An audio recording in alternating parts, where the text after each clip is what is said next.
Time to start Board of Zoning Appeals meeting for Madison on Monday, July 11th, 22. And when our secretary makes his way back, we'll have a roll call.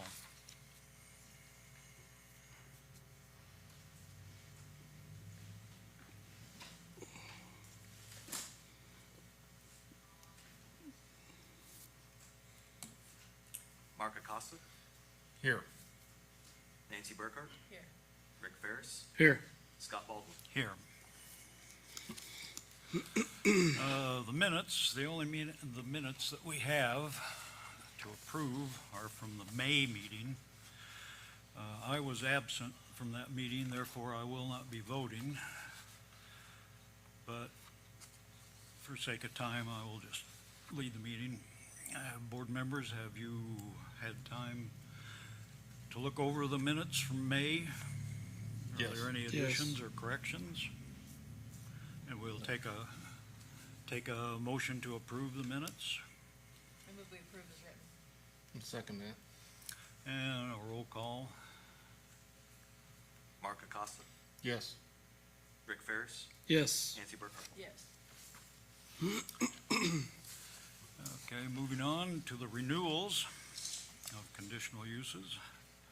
Save a little time, I'll just read 1, 2, 3, 4, and 1, 2, 3, 4, and 6. One is Susan User, 1650 Clifty Drive. Mike and Melissa Hess, 313 West 5th Street, and Mike and Melissa Hess, 317 West 5th. Stuart and Kim Heisey, 417 East 3rd, and Bob and Tammy Courtney, 318 Plum Street. There have been no complaints, and they've paid their renewal fee. I'm going to take a motion to approve renewals. I move we accept as read. Second. And all in favor say aye. Aye. Opposed, no. We have two of them. Number 7, Barry Spear. It's a conditional use for a mobile home, 4010 West Interstate Block Road. And Charlotte Vanch is number 8 at 1678 North Old State Road 62. That's also a conditional use for a mobile home. There have been no complaints, but they have not paid their renewal fee. So therefore, I move that we instruct our attorney to send them a letter indicating that their conditional use permit fees have not been paid. Their conditional uses are expired. However, if they pay their fee by our next regular meeting, they will be renewed. Second that. And we'll have a roll call on that one. Mark Acosta, Yes. Nancy Burkhart, Yes. Rick Ferris, Yes. Scott Baldwin. Yes. And just for the record, number 5, Bob and Tammy Courtney, that's an event space at 402 West Main. The property's been sold, and therefore the conditional use is is canceled. Moving on, new applications. Number 1, Joseph Ehlers from Fireplace Church was requesting a conditional use permit to build a church and have worship services on their property at 3110 Clifty Drive, and that's in residential agriculture. So would a representative from the church come up, kindly give your name and address for the record, and tell what the project is. I'm Peter Ellis. I'm from O'Brien and Ellis Engineering, and this is Joey Ehlers, pastor for Fireplace Church. We prepared the plans for the project, and the property that the church will be located on extends from Clifty Drive back, and in this Clifty Drive, let me explain. Clifty Drive in this particular location runs north-south. I think of it as running east-west, but this portion of Clifty Drive runs north-south, and the property lays on the west side of Clifty Drive and extends almost all the way over to Burgading Road. I think probably 400 feet to the back of those lots. The front part in particular, this property is actually zoned general business, but right where we are proposing to build, the lot itself, and probably the reason that it hasn't been built on before, is there is a culvert that east side of Clifty Drive to the west side of Clifty Drive and comes out, points right, essentially right in the middle of the lot, and then curves and bends to the south. And so that front area is low.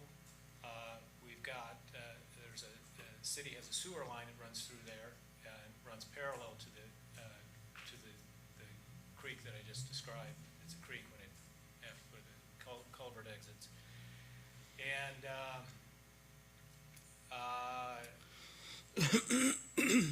I think when we discussed it, Joey really liked the idea of placing the building back a little bit from the road, so you could have green space along Clifty Drive, and then parking to the side of the building. And when we did that, the back part of the lot is zoned residential agricultural. So if you're asking, and when I say back, we're 300 feet back from Clifty Drive, as opposed to maybe 100 feet back from Clifty Drive. The front 200 feet is zoned general business. I think I said that already. So we're really just asking for the Board of Zoning Appeals to allow us to construct the building set back 300 feet so we can have a nice front yard where they can have activities in the, when in summertime or what have you, and people can drive by and see what's going on. I think it's a pretty good fit because you're gonna keep the grass the front side. So that's the background. I have plans and really we can discuss at pretty good level of detail what's going on there, but it's a 130 foot by 80 foot frame construction. So pretty standard, be nice. I think it'd be a really nice addition. There are 3 churches on that section of Clifty Drive within a mile. So that'll be a 4th. So driving back and forth between Hanover and Madison.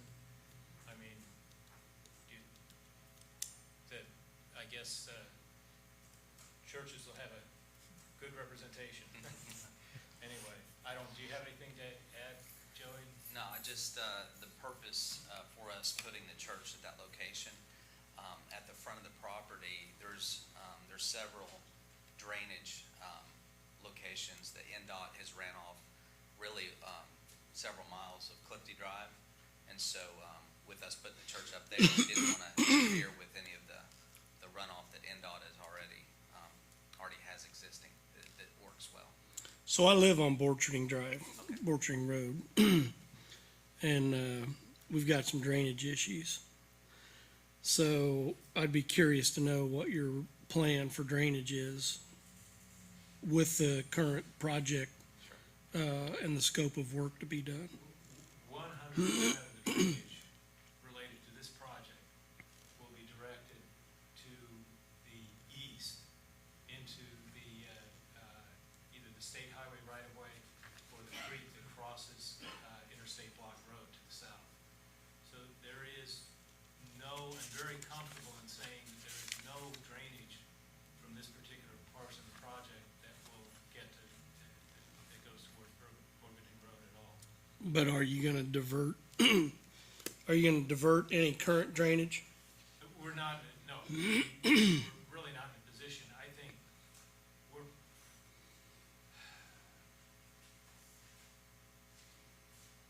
is it a half mile from Clifty Drive to Orcharding Road, or, I'm not sure, it's quite, I mean, it's a pretty good piece of, Yeah, but that area gets the drainage the drainage. from other parts. Yeah, what I can tell you is that the drainage at the location we're at is on the downslope side of a natural drainage way that drains to the east, not to the west.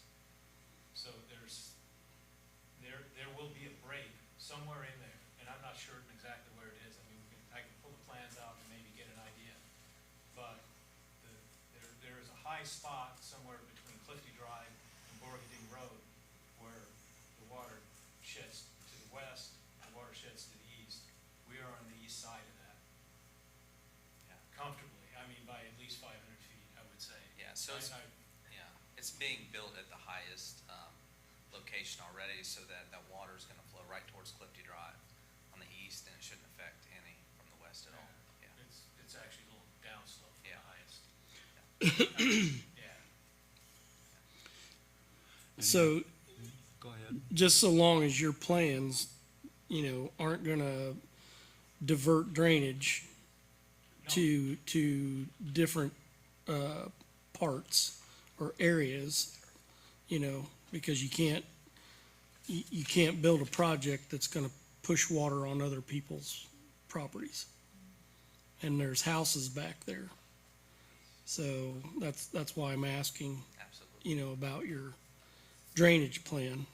And something else that I would like to see is, we have no drawings or representations of what the building's gonna look like, the footprint and all that. That really needs to be provided to us, for our decision-making.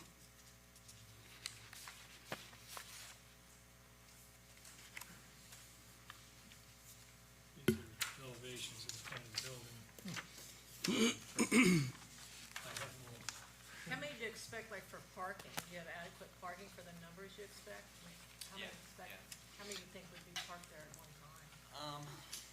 Right now, 50 cars, yeah. Do you have any drawing, I'm sorry, go ahead, Nancy. But you have plenty of room for the parking? Oh, yeah, there's almost 15 acres, so yes. Do you have any drawings with the footprints and measurements on it? Yes.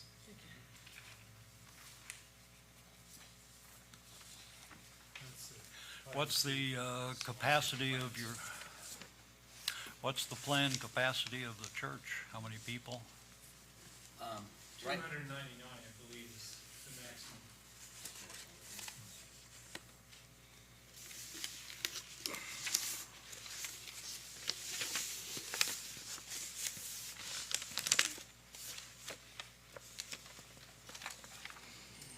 So will there just be one entrance on Clifty, or one on which entrance? just one Just Clifty, Clifty. yes.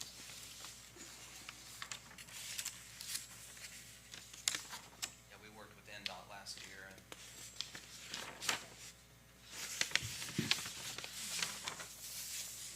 Yeah, the next sheet is the, What's your closest residential person? On the west there? yes, yes. If you could stand by the microphone. Get too close. Several hundred feet away, maybe Okay. 300 feet, 400 feet, yeah. I've been by there, and it looks like you have it's right, pretty much next to Anderson's Hardware, in that lot that he cleared out some time ago. And it looks like you have a laid-out portion with some gravel, like for a subfloor, pour the concrete floor on. Yes, And it's way back off Clifty Drive, 300 feet, yeah, I've seen that. yeah. I think the gravel that you're seeing there is the parking. So I'm not seeing what I'm looking for. Okay. I'm looking for the footprint of the site that shows where parking's gonna be, where the building is gonna sit on the lot.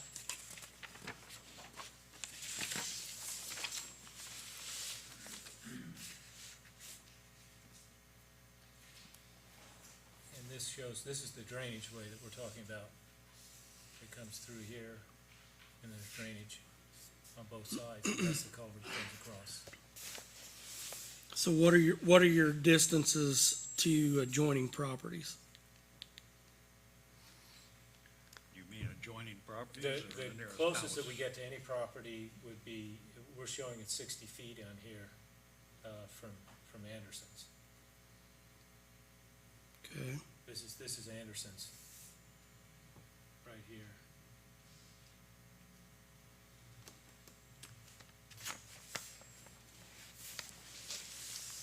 see that. Sure, that's going down. So Joe, have they met all the setbacks required? Because we're doing conditional use on a variance. So have all the setbacks been within, Well, we've not received a building permit yet. Right now, we're just applying for conditional use to pull board members? We actually have applied for building permit. I mean, if it makes a difference. Well, what we're voting for though right now is just the Just a, conditional use, not the we're setbacks. considering, Right. no variances, just conditional use for a church is what the issue is tonight. Whether or not they're gonna receive their conditional use. Any other questions, board members? Would anybody in the audience like to speak for or against this? Yes, sir. Yes, sir. You gentlemen can have a seat. Sure, come on up to the platform. How you doing? And for the record, if you could give your name and address, please. My name's Mark Shaw. I live at 3504 Interstate Block Road. What they're not telling you about the drainage over there, like what he said, is terrible. That comes on me. Where the water comes across the road behind Monty's Car Clinic and all that farm ground that Tony Hammock owns, that comes over on me. Well, I bought both woods off Mr. Anderson. He bought all that property from Carter Lumber. I bought the two little sections that butt up against them. Now, what they're not telling you is that last toad strangler we had, it stood their culvert up that they put in that stream about at a 35-degree angle. Since Mr. Anderson has owned that and sold it to them, he covered that stream up with a bulldozer, and I called the DNR on him. And before he sold it to these folks, they took a mini track over and dug it back up. It's not near as deep as it was. That'd probably been there for 60, 70 years. And the drainage is terrible. Well, when he covered that up, I think he thought it would affect me, but it washed all the topsoil off of that ground.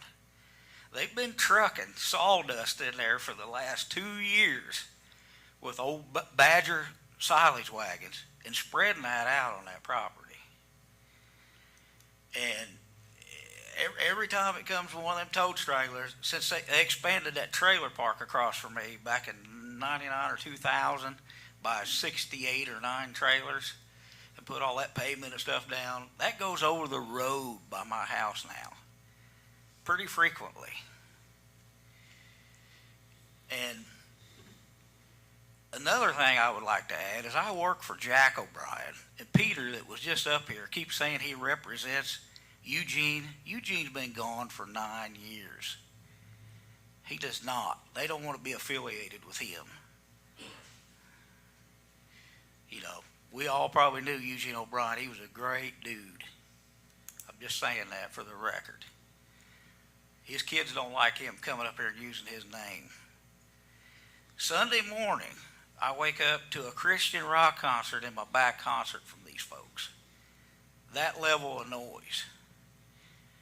Now that's better than the motocross track that Mr. Anderson had over there with all them kids. And I don't have nothing against them but the drainage and the privacy issue. I got a small tree line that separates me from them. And if they're going to cut the trees down and expand that more, I at least want a fence or some kind of protection. Because like I said, I mean, it was loud Sunday morning at 11 o'clock. I butt right up against them. But that drainage is awful. And it's washed all the topsoil off that when he covered that up. Well, I think he thought it would, like I said, affect me worse, but it washed all the topsoil away. You come over and look at that stream. It runs right through my property.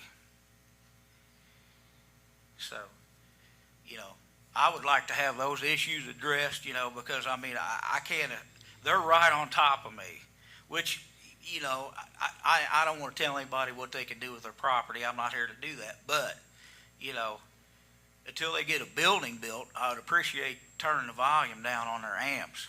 But the drainage is going to be more of a problem for them because it's bad. It's bad, folks. That's all going to come all over on me. They did not. They bought a piece of culvert pipe that was probably 80 inches around and shoved that in that hole. Well, it stuck up above the ground probably that high, so they went and got a smaller one. Well, what was that, about 3 weeks ago when we had that real downpour? It stood that thing, washed all the gravel out and everything, stood her up at about 35 degrees to where they can't even access that property. Well, they come back in, dug it out, and put it back in. So, But that's my concerns, you know, because it's gonna affect me and me only right there. And the reason that got changed, when I bought those two woods off Mr. Anderson, when that was in Carter Lumber, that was zoned, industrial, like light industrial. I had to change that zoning on them two lots I bought from him. He wouldn't sell me no more in the back, or I'd have bought it. But, like you said, the drainage is a big deal for me. It's a very big deal. That little stream can only handle so much. It's not near as deep where they had to dig that out. That stayed covered up for 6 months, folks. He done that in the dark of night. The DNR said, well, he's gonna fix it. Well, he did after he sold it. So, that's all I got. Thank you for your time. Let me ask you a question about the noise. Were they outside? I think they were inside that tent. But see, I get it from both sides. I get it from across the road at the trailer park. It's full of Mexicans on that end. It sounds like a mariachi band every weekend in my house. So what time was it? Was it Sunday morning, you said? Yeah. Or like a 8 o'clock service, you think? Or something? No, it was more around 11 o'clock. Oh, no. But you know, it was like it was in my backyard. So, but like I said, that's better than the motocross track it was over there that I used to wake up to every Sunday morning too, so. So anyway, I'm done, folks, thank you. No, let me ask Got you a any question. Would you have the same issue regardless of what's being built there? It's not the church, it's the No, fact that I they're gonna don't build it. have any issue, but the drainage, like he brought up, that's a big deal. Yeah. Don't let them fool you. That don't drain over there. Since they added that trailer park, that's a big deal. And see, Tony Hammock sold all the dirt off that farm in behind Monty's to the power plant for their new project. So that's gonna be a big lake back there. So that's less, all back in there. And see, that comes under the highway. That drains all behind Monty's car clinic, all behind where Marvin left their Ford tractor. And I figured once that started backing up, Tony Hammock could be down here. But, like I said, I don't know that he's farming that much of that because they're selling the dirt off of it. But just so you know. No, I'm glad somebody finally bought that. You know, I'm glad somebody did. They can do whatever they want, but if they're gonna cut down all the trees and expand it more, which they could probably cut pretty close right up to me, I'd still have a few left, but just as long as they leave the green space, I don't care. But the drainage is the main thing with me. It's bad, and I mean, that comes right over on me. So, Thank you very much, sir. thank you. So I got a question for staff. On a drainage issue like that, when you issue a building permit, would the building permit include restrictions and directions on drainage? Building permit will be reviewed by utilities department. Is there a process that these concerns will be addressed in? Or, We have separate, come on up here.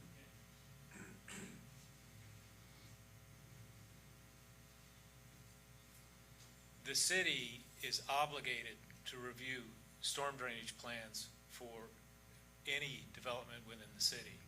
So as part of our building permit, we are required to apply to the city for storm drainage plan, which we're doing separately. I didn't bring that with me. But the city does have a process. It goes to an external consultant who reviews the plans and then makes a recommendation to the city as to whether to yay or nay. Additional to that, we're also required to go through DNR and file for an erosion control plan. So it's not like no one is looking at this at all, but I think in general, the city always handles that separately. So is that location in the 2-mile buffer? So who's actually responsible, the county or the city? The city has an MS4.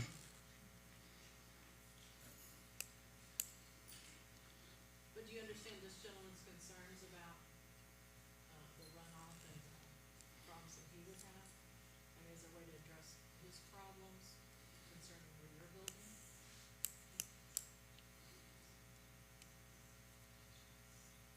Yeah, what I have to say is that the city, it's not that we intend to address the problem.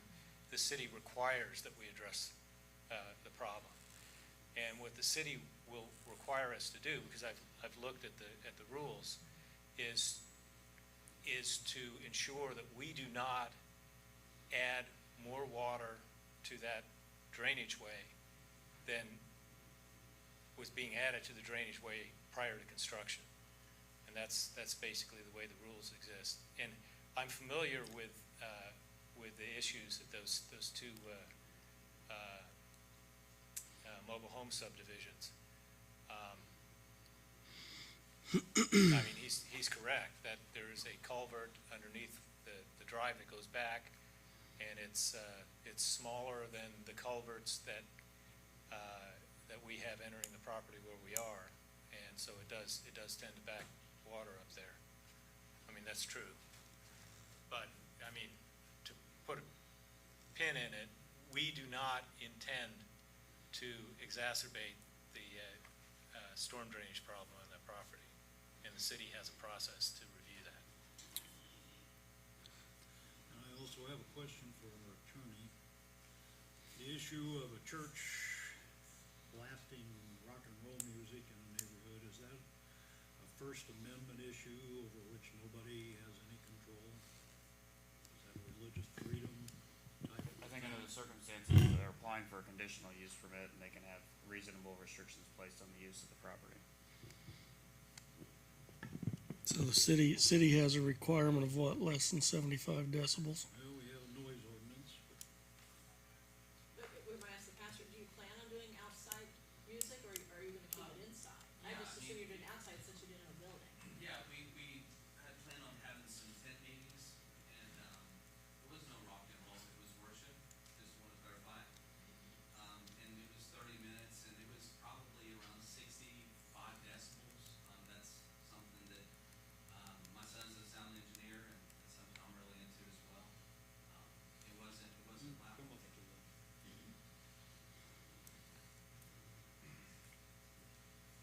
Yeah, the music wasn't loud, it wasn't rock and roll, it was worship, and, the majority of our congregation, in our early service was probably 60 to 80 years old. I doubt they were listening to, 100-something decibels. We don't want to disturb the neighborhood in any way. We didn't even turn music on until about 11 o'clock in the afternoon, so. But you are playing amplified music. And there's no amps. I mean, yeah, it's powered speakers, yeah. Yep, There's that's 2 powered- amplified music. Yes, yes. The reason I asked, I've been in churches similar to yours, and I've been handed earplugs when I went in. Yeah. So, but I also understand we have a First Amendment to the Sure. Constitution. So, from my point of view, what are reasonable restrictions?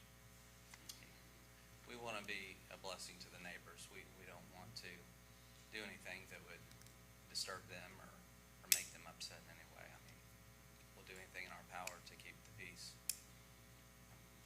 Well, of course, but all the music's indoors, that's one thing, nobody will ever hear it. And normal outdoor church picnic type stuff, nobody will be disturbed much by that. Do you have any plans to put in a fence, A silk fence? put in a privacy fence Obviously, no. to help restrict the noise on the neighbors? Joey, I think the property, I mean, in terms of trees and everything, Come up to the. you've done the clearing that you intend to do on Yeah. the property right now. Yeah, we don't intend on clearing those trees out. If we do, it'll be for walking trails and paths, so it's not our purpose to clear it out. So how often would you have outside music? I mean, On would you- Sundays, Okay, Sundays, Sunday. and, yeah, and then, we sometimes meet and grill out, maybe on Wednesdays, we'd like to meet out there on Wednesday evenings. But that's because you don't have a church building. and Correct. Church Yeah, building I is guess I should I just assume once you get the building done, will you still have outside music? No, I mean, not unless we have an outdoor event for the community, yes. Would you agree to a stipulation on a conditional use permit of no amplified outdoor music, more than say once or twice a year, Until the building's done? after the building is completed? No, under a certain decibels, yes.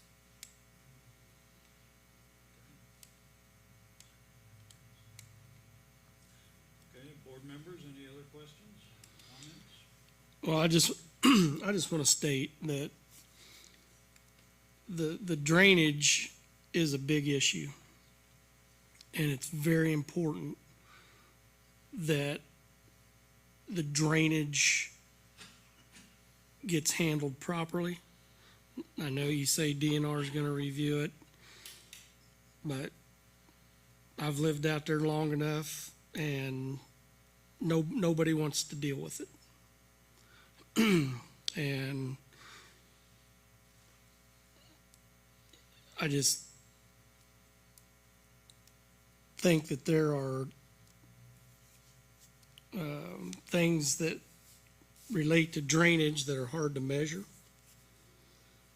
And I don't think anybody's really spent the time to look at the drainage issues out there. If they had, we probably wouldn't have drainage issues. Somebody would fix it. So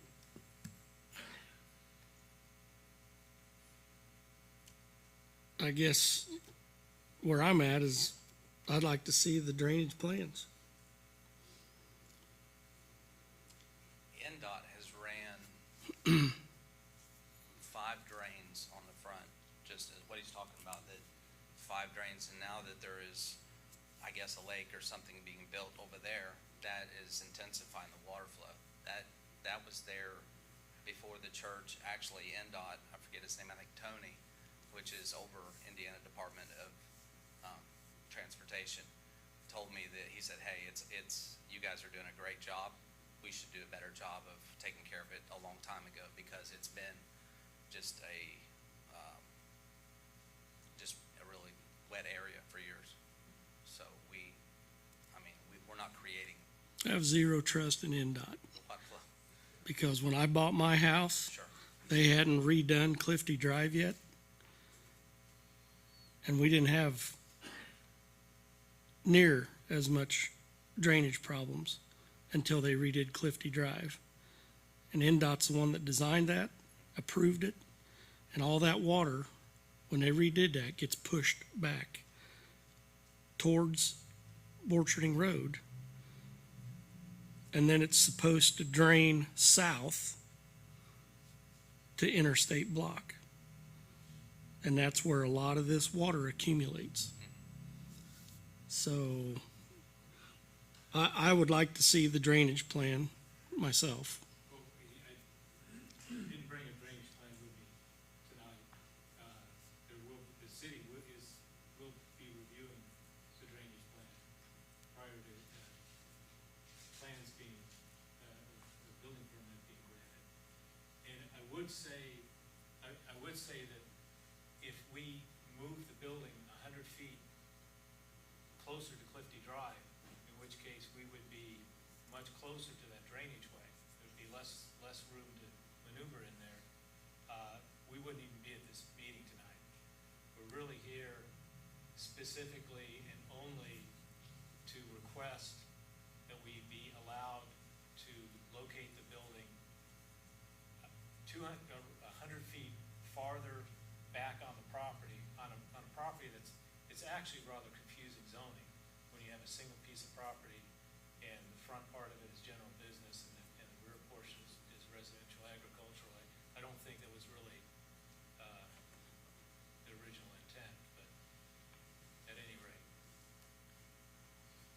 I have to agree with the points you just made there. If you guys were constructing something that was within what the ordinance stated that ground can be used for, there'd be no discussion tonight. You would be in the building permit process, moving into the stormwater review, you know, in the normal process. So you know, unless we're declaring the land unbuildable, which obviously we can't do, but, I think there's gotta be a little bit of faith in the building permit process to review that stormwater, runoff and the plant. Anybody that would build there would have to do that.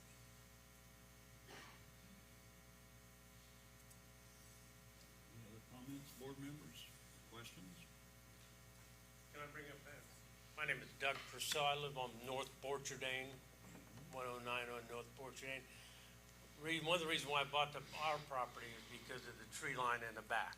So I'm not looking at interstate, or not looking at 62 and all the, you know, the interstate block comes down, so I'm not seeing other houses behind me and all this. And you may mention that, I guess the trees they have taken down are not gonna be any more removed out of there. Because once you start removing that area, then you start, you'll have to do something with your drainage too. Because I get a lot of water as well, where my property is located at. So, but the trees, I don't want to see a bunch of trees tore down for no reason at all. I think you were done taking out trees that didn't mention. Yes. You're not taking out any more, what's there is there. So, That would be a separate application if we did some construction involving taking additional trees down. so it seems so far we have an application for a conditional use. When they come time to build, they're going to have to follow all required city rules about not making they may not make the drainage better, but they can't make it any worse. Seems to be the gist of what the city requirements are.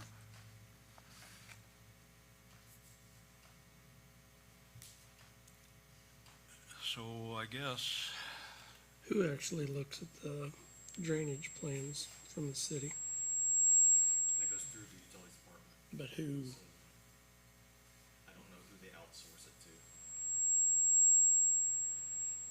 can we find out?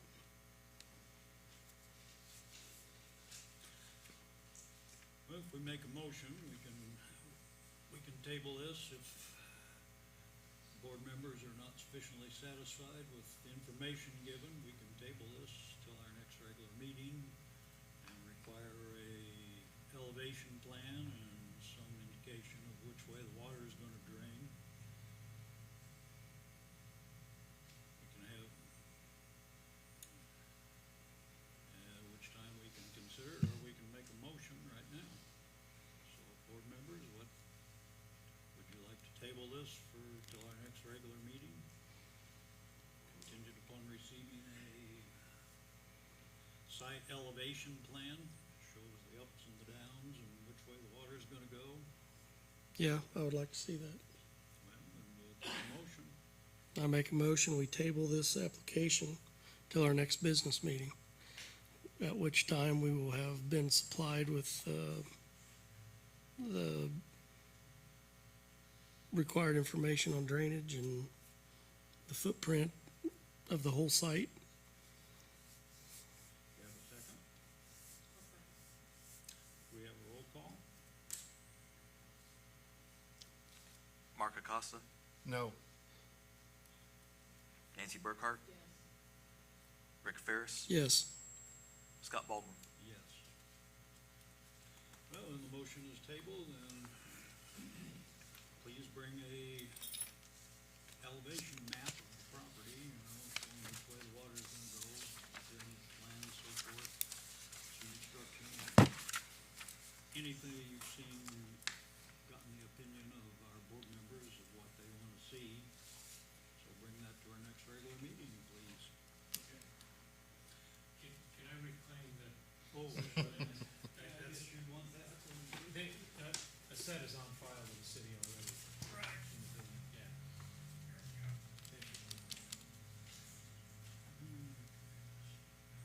Number 2 on the agenda is Melissa Lee Miller, requesting variance from developmental standards for setbacks allow building a home addition where structure was found to not be meeting the HDR setback requirements. Applicant is requesting a 1-foot setback on the east lot line in addition to a previously approved 0 lot line on the west property line. That's 718 West Third Street, and it's zoned in the historic district residential. Would somebody come up who wishes to representative or Ms. Miller?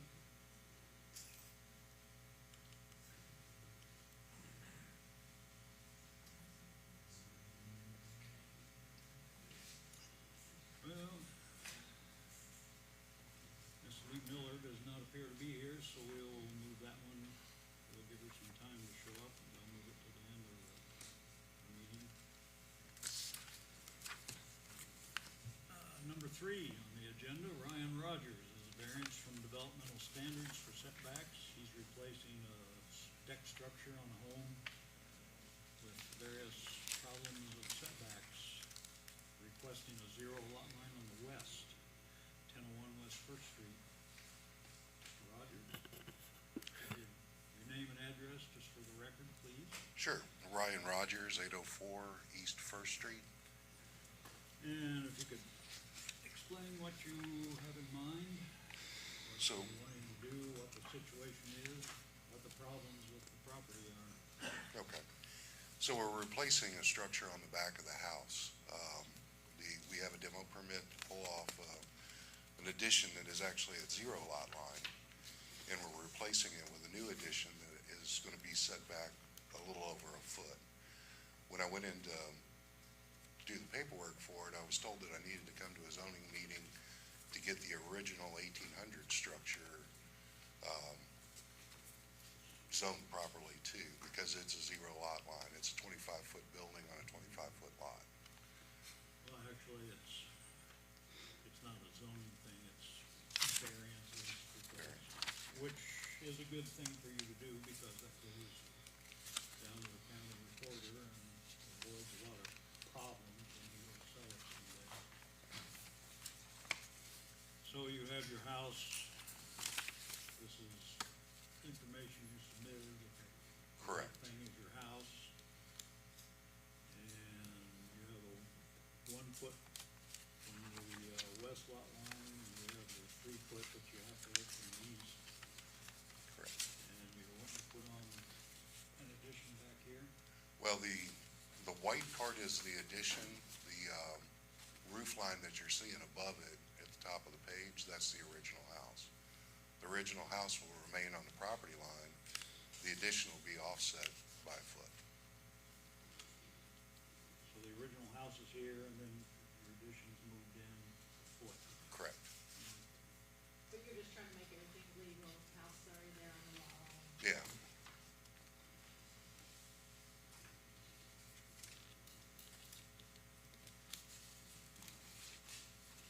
You folks are our last step, so. Board members, any questions, comments? So why are you going a foot over, why are you just taking it straight back? There's, I'm a builder from Northern Virginia. I just moved here, and I'm starting to work with people on designing stuff for downtown. And I want to get the architectural details a little nicer than what I've seen. So the foot moving it over gives me an opportunity to give him a decent overhang, plus put a gutter on. And I'm lining up with the side of the house rather than hanging over on the next property. It's not my house, it's John Brun's.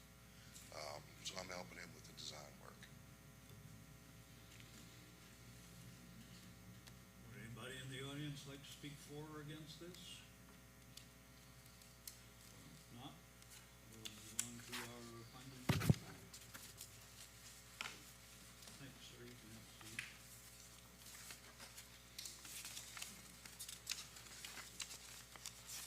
This is a variance from developmental standards.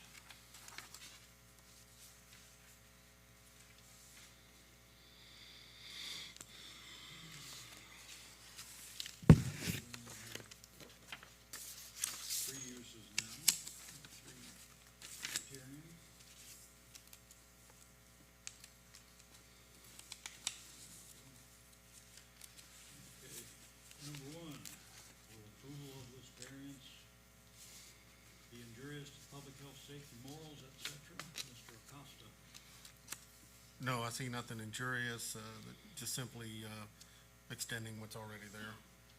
Mr.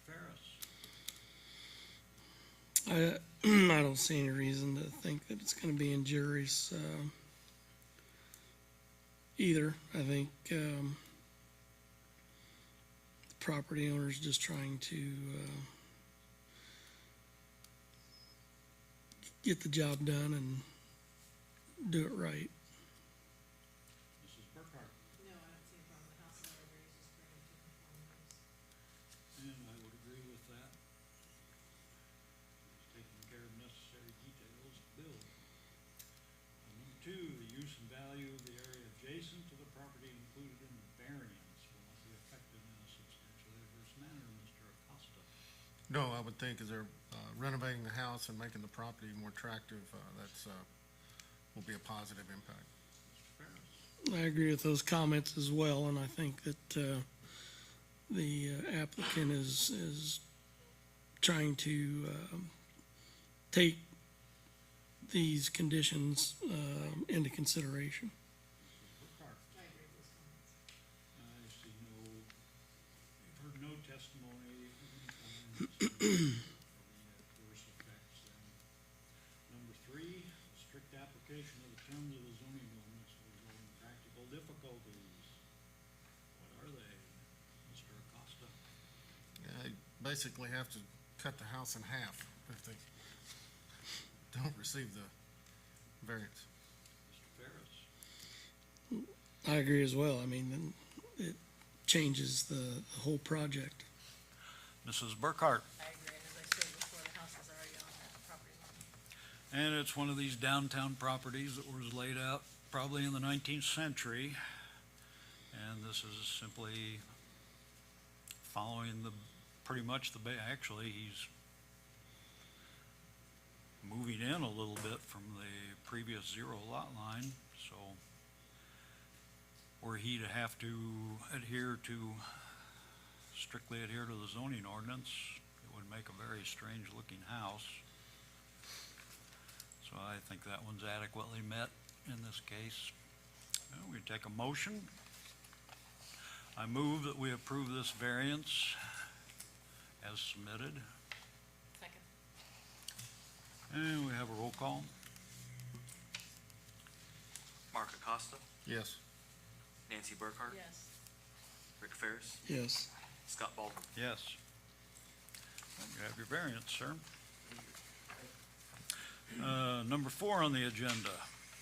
Deborah and Dale Anderson are asking a conditional use permit to construct a garage on an empty lot for vehicular parking, storage of household goods, so forth, at 417 Presbyterian Avenue, and that's zoned Historic District Residential. So folks, would you give your name and address and explain what you're trying to do?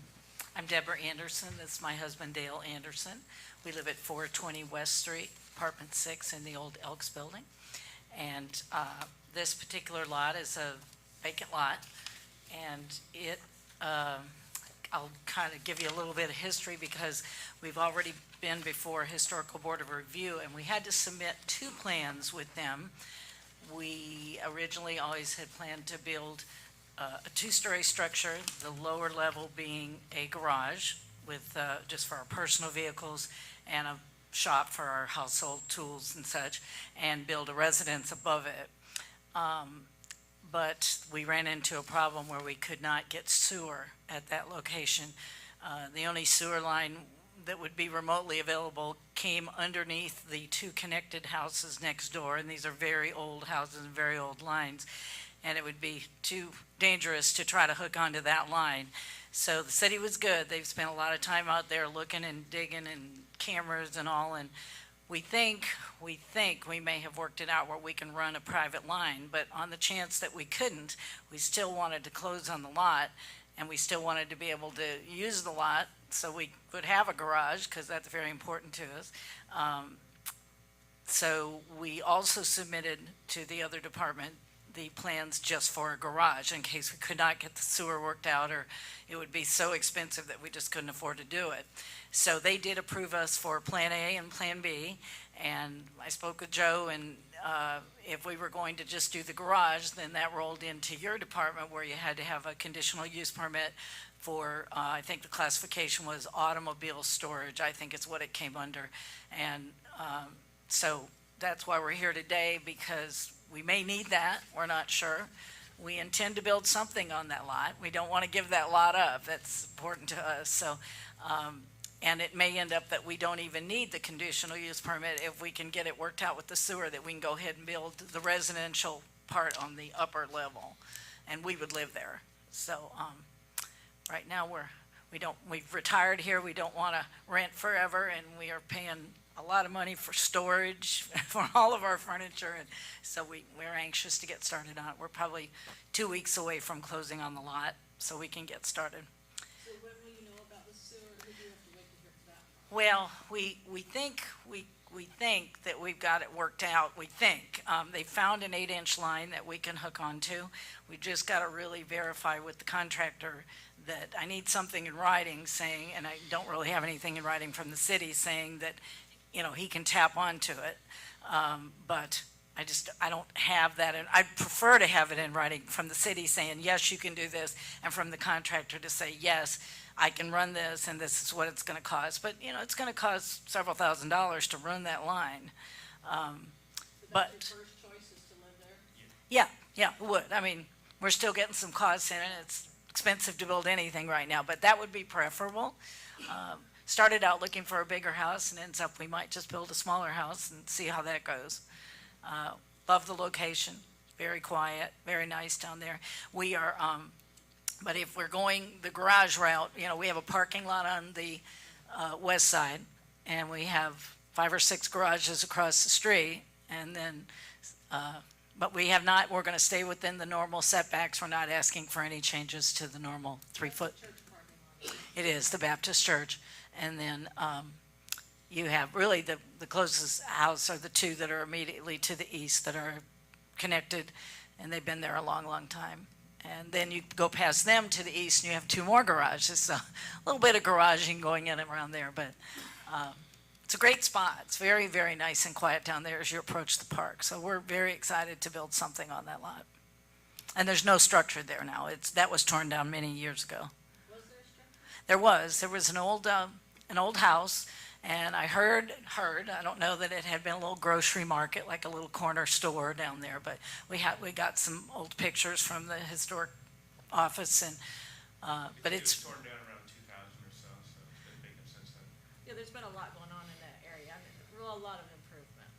Yeah, there really is.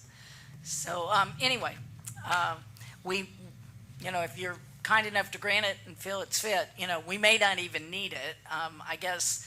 So once we, you know, if you do, then, you know, I guess we just tell you, and I guess with the application fee we paid, that's what that's for, and then we would just tell you that's not the direction we're going to go, so there's no need to have it after that and renew it, I guess. We wouldn't need to renew it for a residence, correct?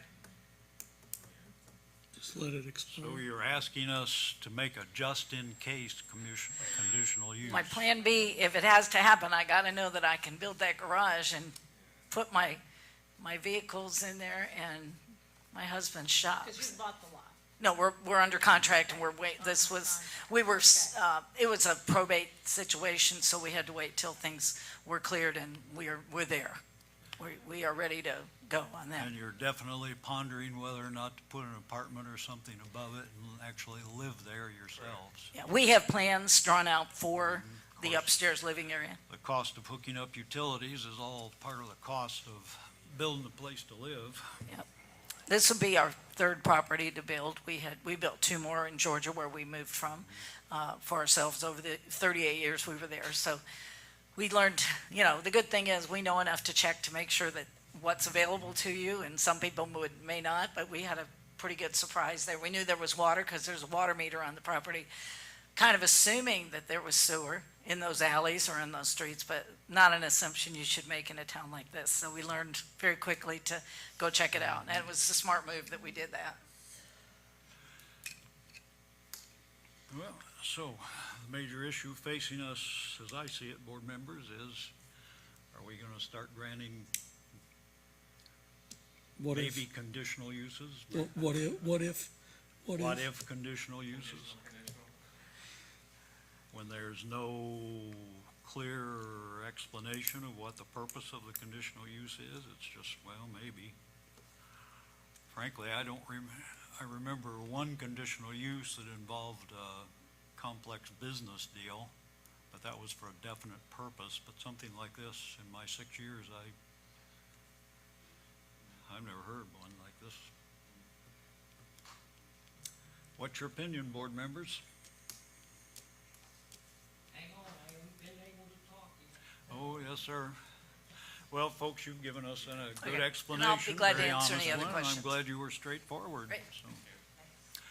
So if you'd like to speak for or against it, sir, come on up and give your name and address for the record, please. Well, I'm 415 Presbyterian, right next door.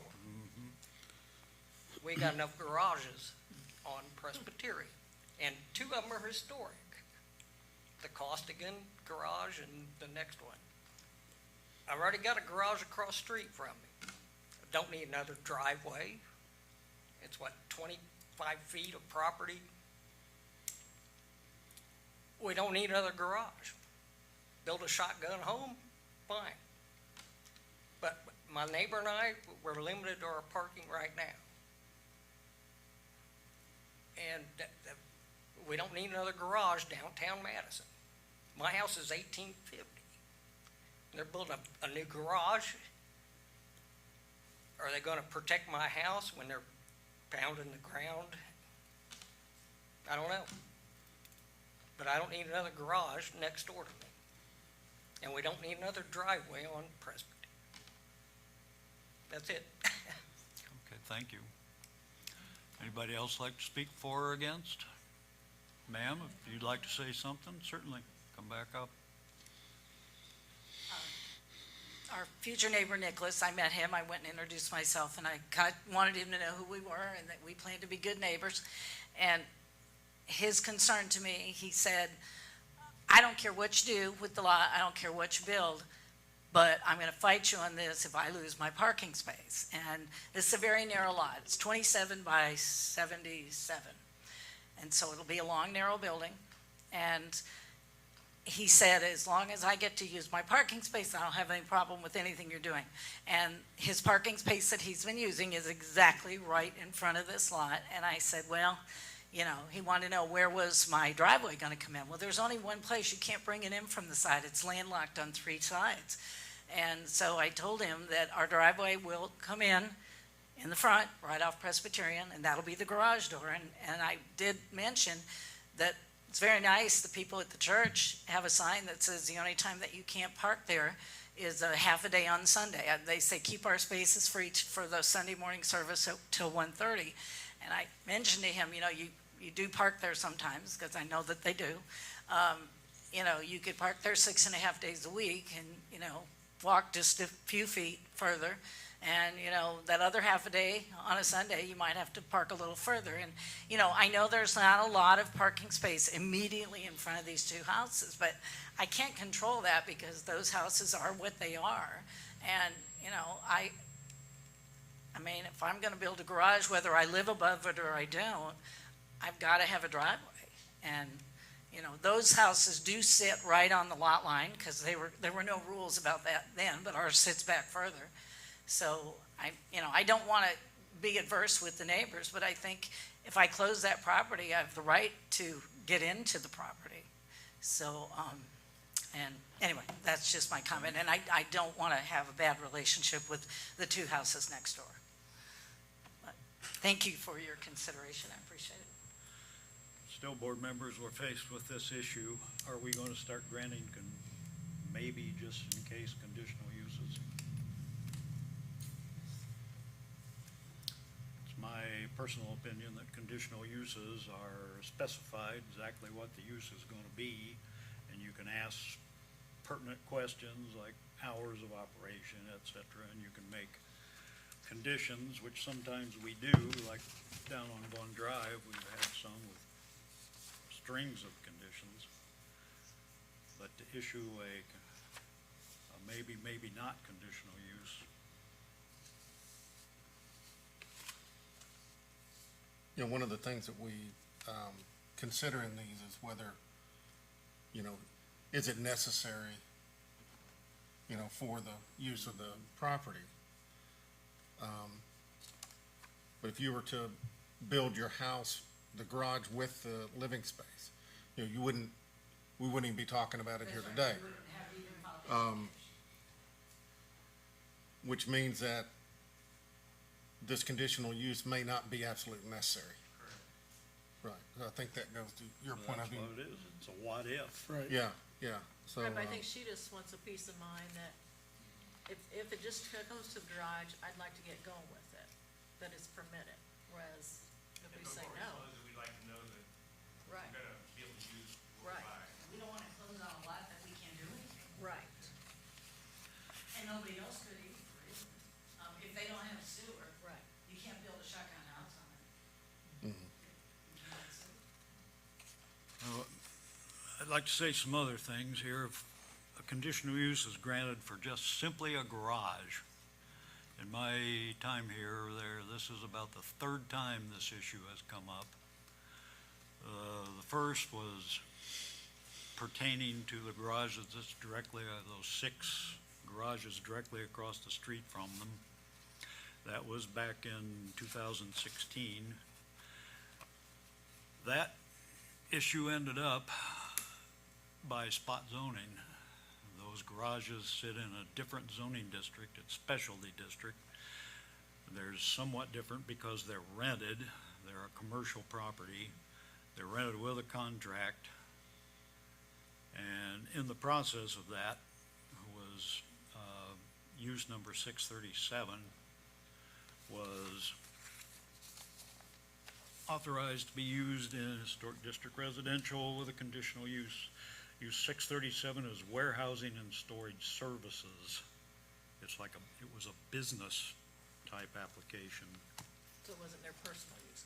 No, and when you look in the standard land use coding manual, which is where all this comes from, the context of that is business. And in our ordinance, the context around it is business. There was another situation in June of 2020 over in the 700 block of East Rear First Street where some people wanted a variance of use, not a conditional use, but a variance of use to build a garage across the street from their home, and they wanted to use it for various storage kind of stuff. And that one was actually denied. And the reasoning was because of setting a precedent and because there had almost at the same time come up a situation like theirs where somebody wanted to build a storage unit. And they just finally said, what the heck, we'll just build an apartment above it. And those people just agreed to follow the ordinance, and their situation was resolved, and this one that wanted the variance of use was denied. The ones across the street was brought about because of actually changing the zoning. So we have the issue of, and of course theirs at the moment, while they own it, is private use. It may be sold someday. So then do we set off another whole round of problems? And it's not even a definite use at the moment. It's a what if, just in case.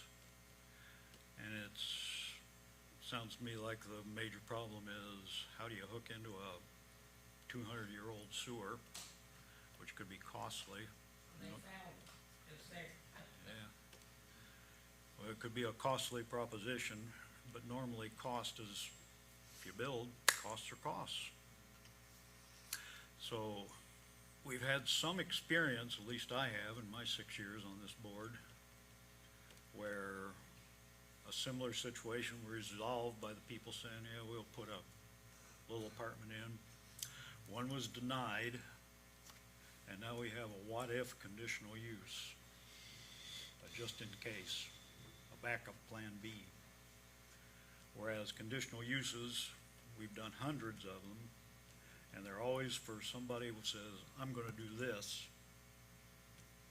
And this is my specific details, and then we say, generally, we say yes, and once in a while put conditions. So board members, in my view, we're facing this is something new, in my view. So if you have, board members have anything you'd like to add, any thoughts? I would have to reference your previous, application that was denied, which I see is very, very similar. It was similar, but it's different, because they wanted conditional use, that was a variance. Okay, So they're, Variance. same use. situation the- anyway. Yeah. it's like the same church, different pew. Yep.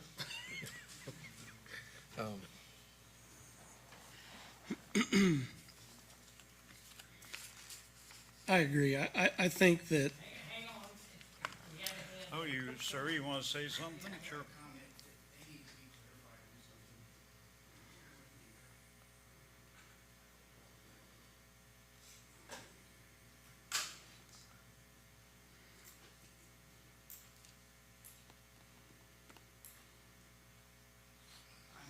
I'm Dave Kenyon, and I live at 416 West Third Street. And our church, the First Baptist Church parking lot, is exactly behind my house. And I've been granted permission to park back there, and the house next door to me has. So it frees up the parking on Third Street for the older folks. So our cars are always back there. But I don't know if they've been here during Chautauqua or those times.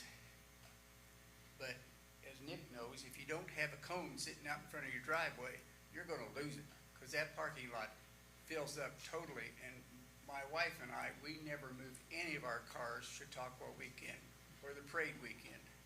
Because, and the other thing I want to get in there is it may have a nice sign that says, respect our parking lot. But if you're playing softball, that park fills up. And that goes on for hours, coming and going, coming and going. So I just want them to be aware of that parking lot is not void all the time, okay? That's all I have to say. Okay, thank you. so I just want to comment Yes, sir. on previous statements that you and Mark have made, and I agree that to approve a what-if application with no specific intention of use and lack of plans, with details. I mean, what size is the building, how, They submitted that, but he's given examples of, so, in my opinion, I don't think this intended purpose by the applicant fits our requirements. yes, ma'am, come on up.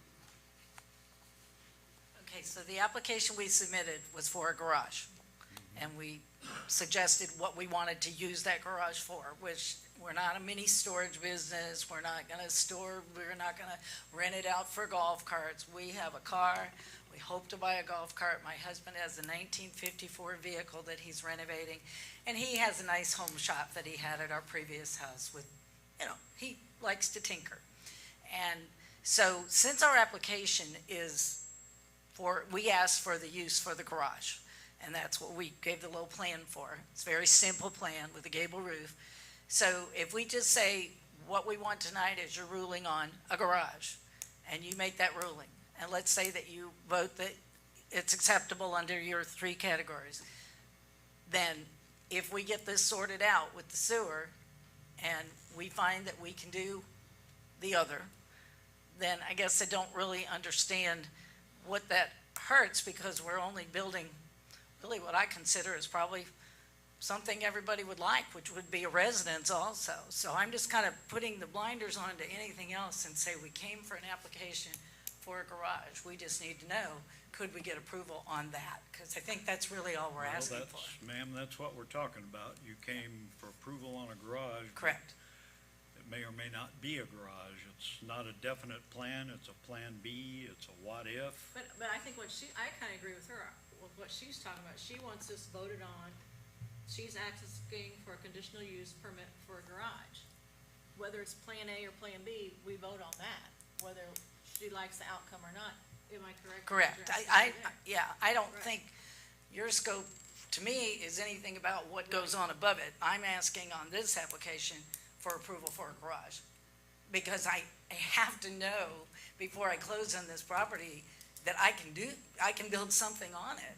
You know, I think the problem for me is I what agree. category to put it in, because it's not gonna be 110, because there's not a dwelling, because she's just asking for the garage, so we can't put it at 110.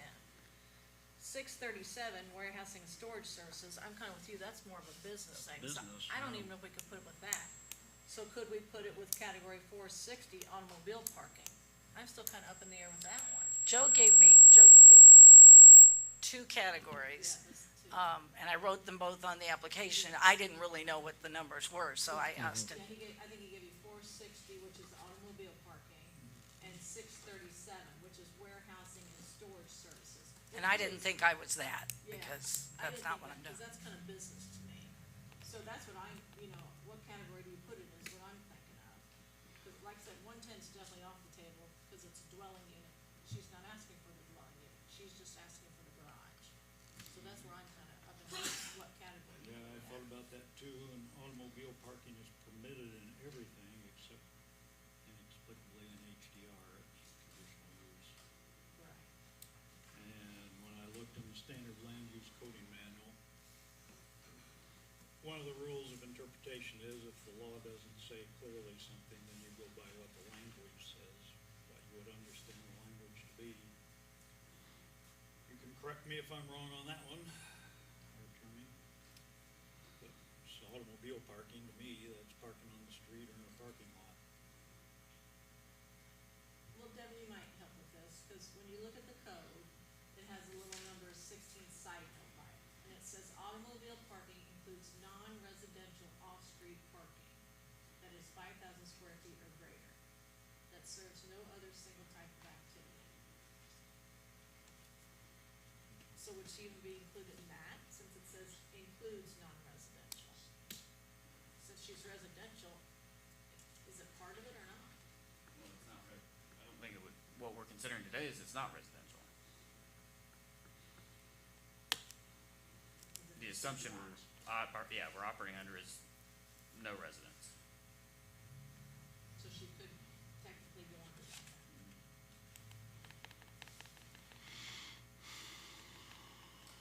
Here in the standard use manual, code 46, just automobile parking. How big is that lot? 77 by 27. And the square footage of the garage is 1,400 square feet. This is, that is 5,000 square feet or greater. That would fit. So that's what we think in there. So then technically she couldn't use that? Under that definition. Huh? Under that definition. If you look, it's page 56. Because when you look at 460, it says automobile parking, and that's got side note 16. When you look at footnote 16 on page 56, Right, right. that's where it says automobile parking includes non-residential off-street parking that is 5,000 square feet or greater, or approximately 17 parking spaces, which obviously you don't have that. And then area serves no residential. This code includes parking in open lots, parking in parking structures, parking within structures, residential house, other activities of the building. And it says parking areas of less than 5,000 square feet are not identified as a separate activity.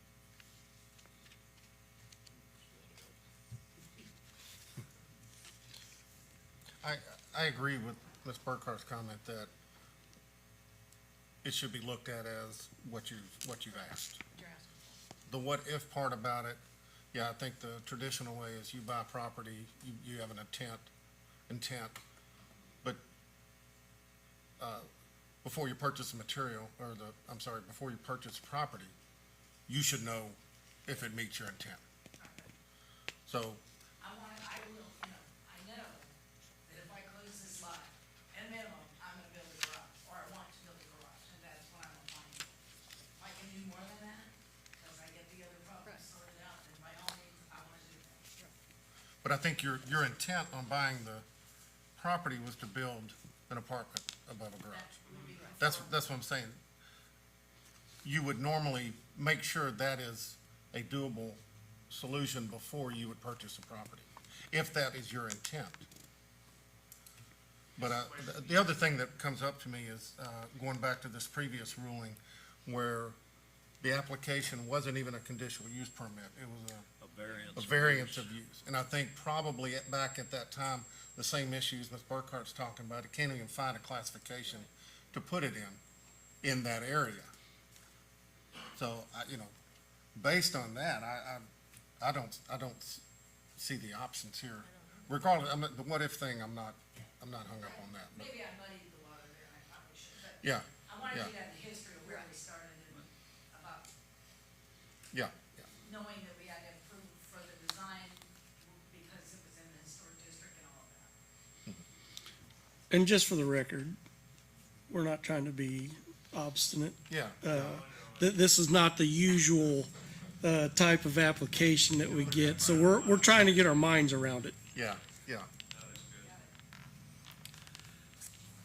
Well, board members, we probably should make a motion one way or the other, just for future boards to rely on, if for no other reason. So we can either, of course, vote to grant them a conditional use for the garage, or we can move to deny it. Seems to me that would be the two choices. I just don't know what category to go in. That's the thing.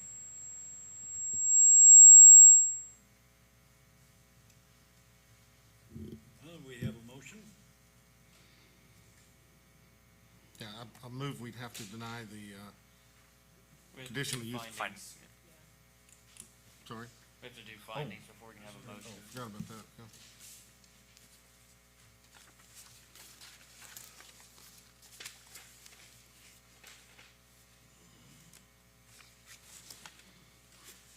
Finding fact, and kindly give an explanation of your reasons in this case.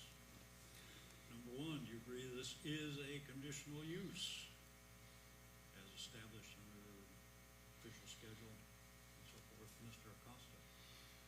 I would say we cannot establish this as a conditional use, based on the discussion we've had here, unable to identify a provision for that. Mr. Ferris? I agree.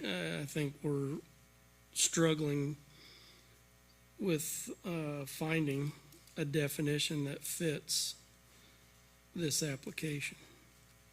Mrs. Burkhart? I agree with the facts we're presented now, unable to find a category that would go to historic district for this. And I'm pretty much in agreement that there does not seem to be a clear-cut category, frankly, even one that can be stretched. So we all have said no on that one. Number two, do you agree this will be harmonious with general objectives, et cetera? Mr. Acosta? In general, if, meeting historic, regulations, all that, probably wouldn't be a negative, part, although I know the parking concerns and such that were mentioned. Mr. Ferris? I agree as well. I mean, I think if we were able to find a defined use that, fit the property zoning, we've got somebody that's wanting to invest in the community and would be harmonious with the comprehensive plan. Mrs. Burkhart. I'm gonna say no with that, just because we cannot find a specific, category to fit with the zoning ordinance, so it's not comprehensive at the present time. Since this is simply a detached personal garage, not a business or anything, one of the, as Mrs. Burkhart said, the official schedule of uses is, in fact, the general objectives, well, specific objectives of the comprehensive plan. And that's kind of muddled. I don't think that one's met. Number 3, that's about design, construction, harmonious, appropriate in appearance, et cetera. Mr. Acosta.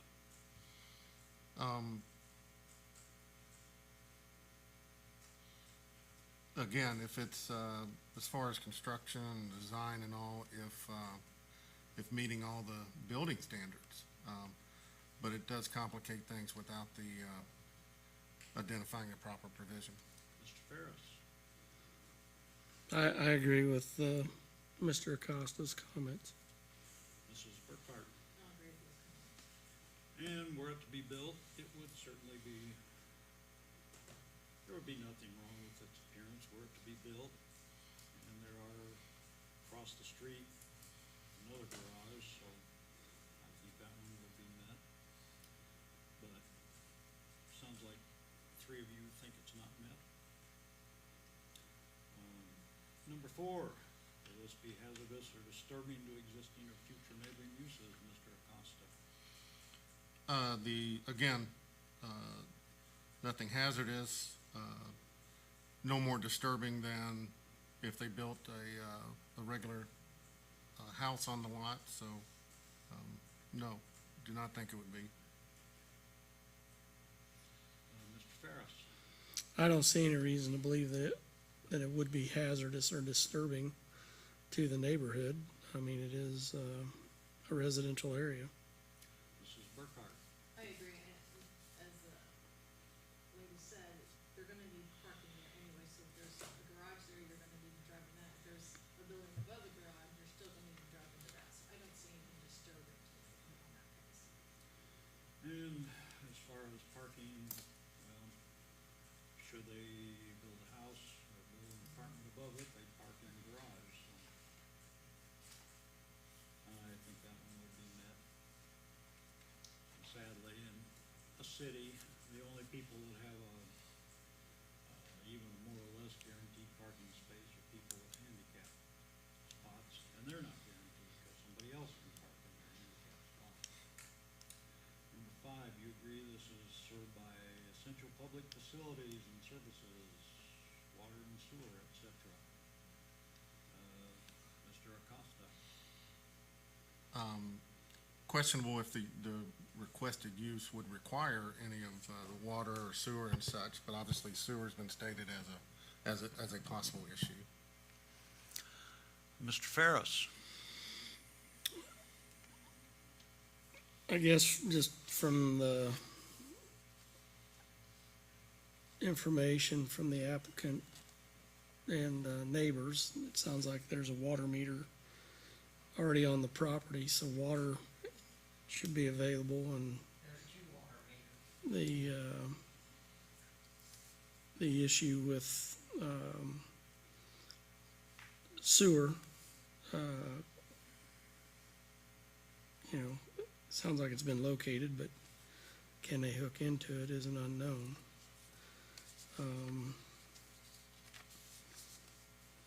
So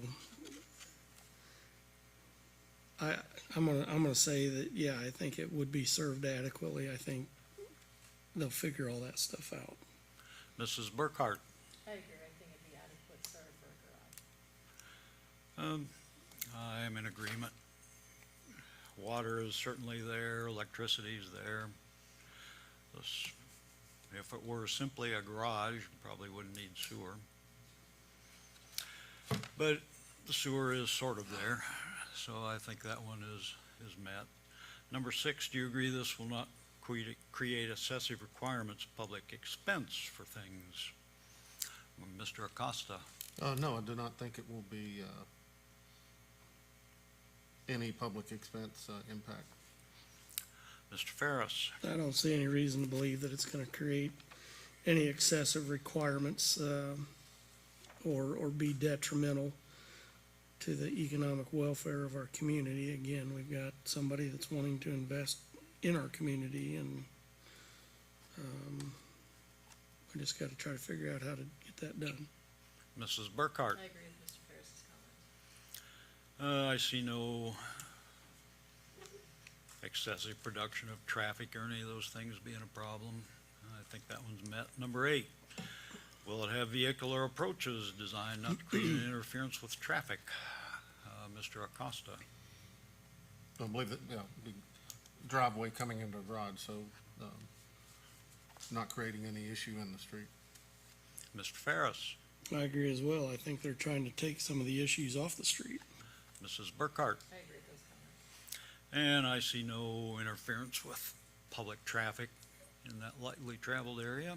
Number 9, that's destruction, loss, or damage of scenic or historic features. Mr. Acosta? No, it will not result in any of those, no. Mr. Ferris? I don't see any reason to believe that it would. Mrs. Burkhart? No, it's currently vacant lot. And I see no, anything historic was torn down a long time ago. Well, we've gone through our findings of fact on number 1 and number 2. There were board members generally thought that the criterion were not met.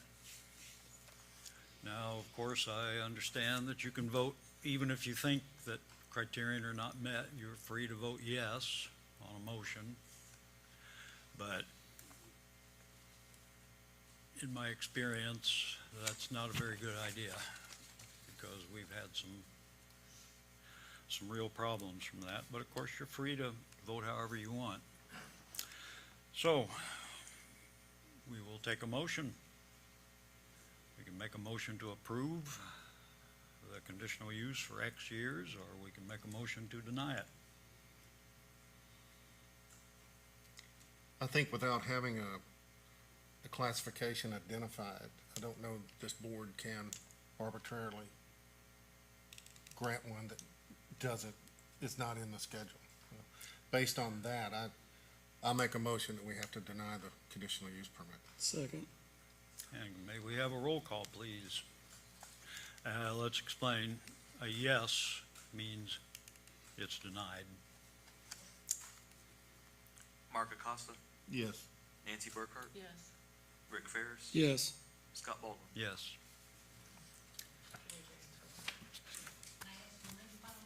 Certainly. So, you don't have a classification for that. So what do you do about that going forward, should this ever come up again? Because it could come up again. Well, ma'am, there is a definite laid out process of how you amend the zoning ordinance. You have to go to the plan commission, which were the people that met right before us. And you write out a definite, defined what you have in mind. And you get somebody on plan commission and say, yeah, that's a good idea, and they sponsor it. Plan commission, if they approve it or recommend it, then it goes to city council, and if city council votes yes, then the zoning ordinance is amended. And that's happened, well, specifically on brew pubs in this town recently. So that's how you do it. Okay, I'm disappointed, but thank you so much for all your thoughts, and I didn't mean to take so long, I'm sorry. Well, it was a major issue, man. Maybe it'll bring something up for the future that'll help somebody else, and I just hope we can get it worked out so we can build on the lot, because it'd be a shame to not be able to. We wish we had a better answer for you. Yeah, exactly. Okay, I'll have a big look on it. Thank you. And I hope you can build a place to live in on that lot. Okay, thanks. You're welcome. Let's put that back. And move my papers around here. Okay, moving on. Number 5 on the agenda. Brent Fullenkamp is requesting a variance from development standards. He's adding a sunroom to the residence where it's within a problem with R8 setbacks, that it's at 242 Hendrick Street. So, give your name and address for the record. Brent Fulenkamp, 242 Hendrick Street. We were just wanting to put a sunroom on the back of our house. The property is within 10 feet of properties on the east and west side of me, which I've talked to them. They have no quarrels or problems with it. But in order for me to do what I need to do, I have to bring it through all of you guys. But no, we're just trying to get a sunroom on the back of it. Something that me and the wife wanted, just a place to get out in the back and relax and just kind of have our own space, so.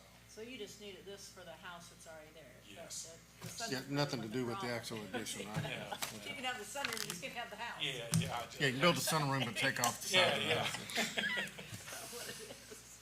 Yeah, you've given a sketch here. I drove Yeah. past your house, and I take it that's a very old subdivision in Madison. I think my house was built in 54 or 56 in that area. The first ordinance I'm aware of was 1966. So I would guess your house was built before there was really any kind of a Any zoning rules? ordinance. Because most of the houses are probably built like yours. Most of the houses probably wouldn't even meet the setbacks. Yeah, I don't, Yeah, they're probably smaller than Yeah, this, yeah. right. I noticed how close your house is to the lot lines, and Yeah. neighbors were similar. yeah. Yep. Yep.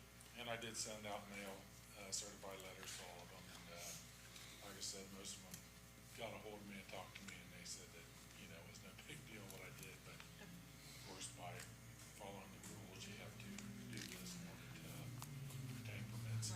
And it is a good thing to do because it goes into the county recorder and it'll help you maybe sell it someday. Board members, do you have any questions or comments? No. Would anybody in the audience like to speak for or against this variance? Well, then we will move on to our findings of fact. If I can find findings of fact. There we go. Number one, approval will not be injurious to the public health, safety, morals, general welfare. Mr. Acosta. No, not at all, just simply qualifying a existing structure. Mr. Ferris. I don't believe it would be. I think, we've got an applicant that's wanting to improve their property. Mrs. Burkhart. I agree with Mr. Acosta's comments. And we've heard no testimony from anybody that it would be injurious, so I think that one's met. Number two, the use and value of the area adjacent to the property is not affected in an adverse manner. Mr. Acosta. No, if anything, it's adding improvements to the area. Mr. Ferris. And I agree with those comments. Mrs. Burkhart. I agree with those comments. And I see no harm to the use and value of anybody's property for this. Number three, the strict application of the terms of the zoning ordinance will result in practical difficulties. What are they, Mr. Acosta? Yeah, the practical difficulty being he could not add the sunroom, and I'm assuming your application for a building permit needed to have that, this variance from the standard. Yes, that's what I was, Okay. yes. So, yeah, obviously, and that variance is doing nothing but qualifying the existing structure. Yes. Mr. Ferris? Excuse Yeah, me. the strict application of the zoning ordinance would, not allow the applicant to put on the addition. Mrs. Burkhart? I agree with those comments. And what he's doing is bringing his whole house into compliance with the rules of the zoning ordinance. The practical difficulty was it was not in compliance, and it was built that way long before probably long before there was much of a zoning ordinance. So I think those are met. Well, this is a variance from developmental standards. We have a motion. I move we approve this application. Second that. Can we have a roll call? Mark Acosta, Yes. Nancy Burkhart, Yes. Rick Ferris, Yes. Scott Baldwin. Yes. Okay, sir, you have your variance. Number 6 on the agenda, Ray and Vicky Black requesting a conditional use permit, utilize a garage as a guest home and potential Airbnb, 834 West Main Specialty District. Have somebody come up and speak. Give your name and address for the record, please. I'm Ray Black, 834 West Main Street, Madison, Indiana. My wife Vicki. Can I pass out these pictures? Certainly.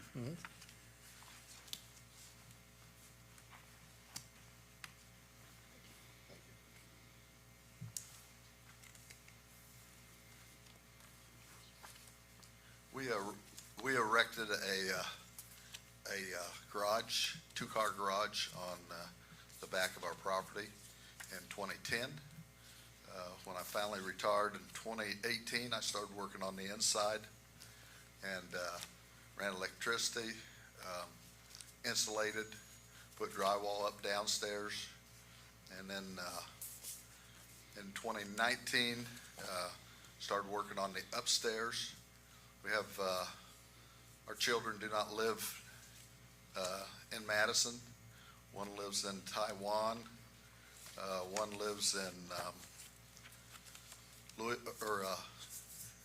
Covington, or I'm sorry, Union, Kentucky, over by Florence, and the other one lives in Atlanta. So when we constructed that, our original thoughts was to just have the apartment upstairs for our children, but because of the Airbnb business here in town, we want to make that an option as well. So right now, it's only been used for family. If you were to grant us permission, we'd like to use Airbnb.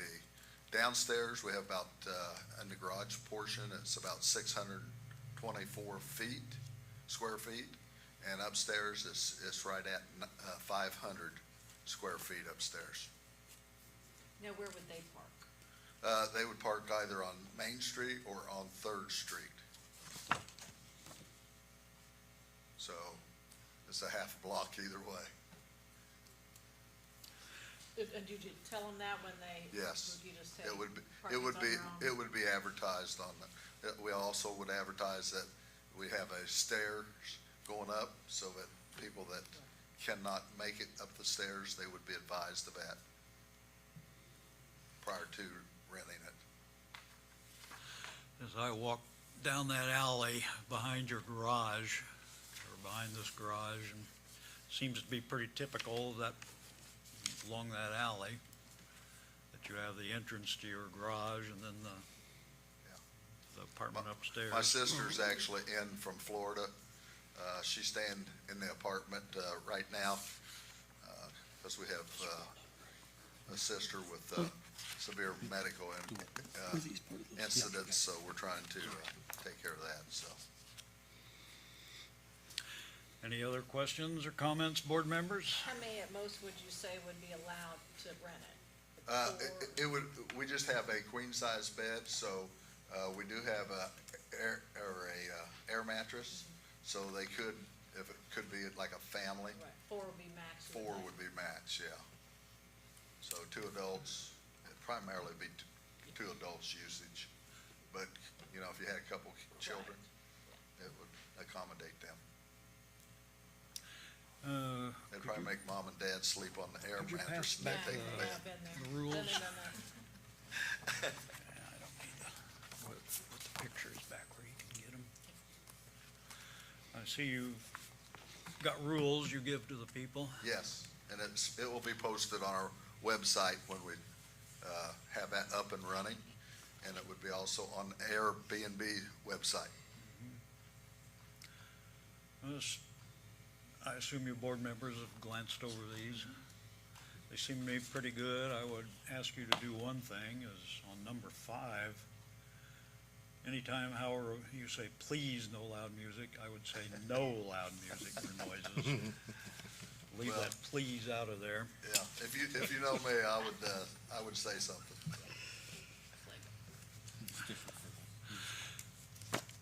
Any other questions or comments, board members? Would anybody in the audience like to speak for or against this?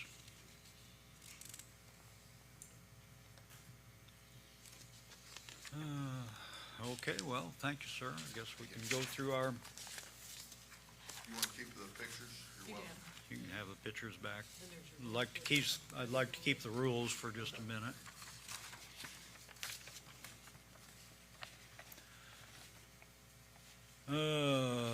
This is a conditional use finding of fact, and it's under category 581.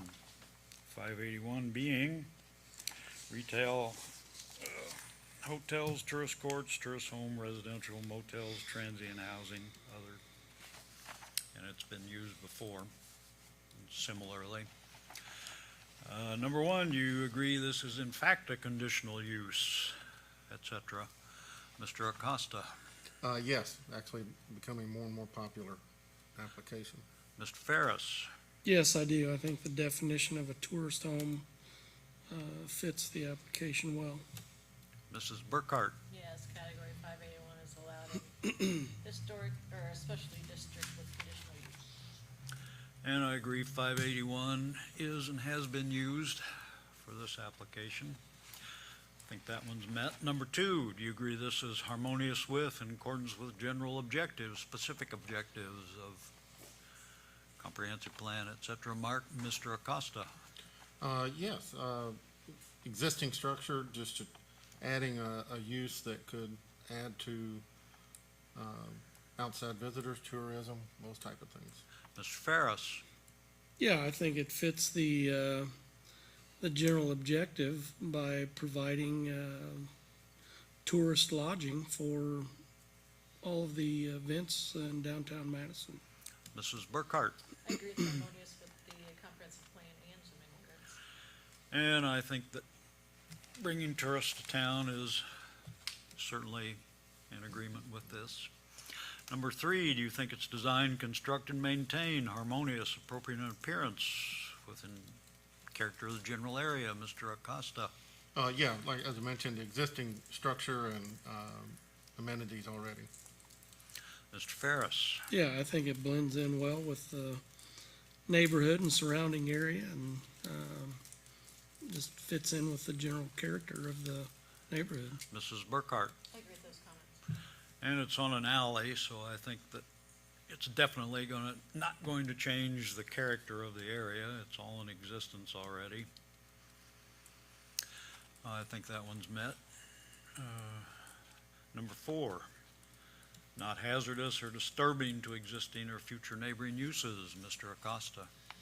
No, a low occupancy, so I see no issue with that. Mr. Ferris?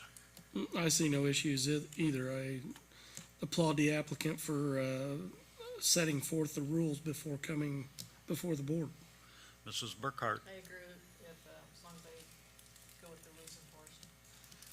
And I think it will be no more disturbing than people living there. I think that one with their rules can be met. Number five, this is served adequately by public facilities and utilities and so forth. Mr. Acosta? Yes, currently functioning, yeah. Mr. Ferris? Yeah, it's an existing structure and I see no reason to believe that it wouldn't be served well. Mrs. Burkhart? I agree with those comments. And it's a downtown. There is certainly adequate public services and utilities that serve everything downtown. I think that one's met. Number six, this is about creating excessive requirements at public expense for things. And is it detrimental to the welfare of the community, economic welfare? Mr. Acosta? No additional requirements of the public, should actually be a benefit to the economic side of the community. Mr. Ferris? I agree with those comments as well. Mrs. Burkhart? I agree with that too. I see no detriment to the economic welfare, and I see no requirement. It's at public expense. I think that one's met. Number 7, this will not involve uses, et cetera, like excessive production of traffic, noise, et cetera.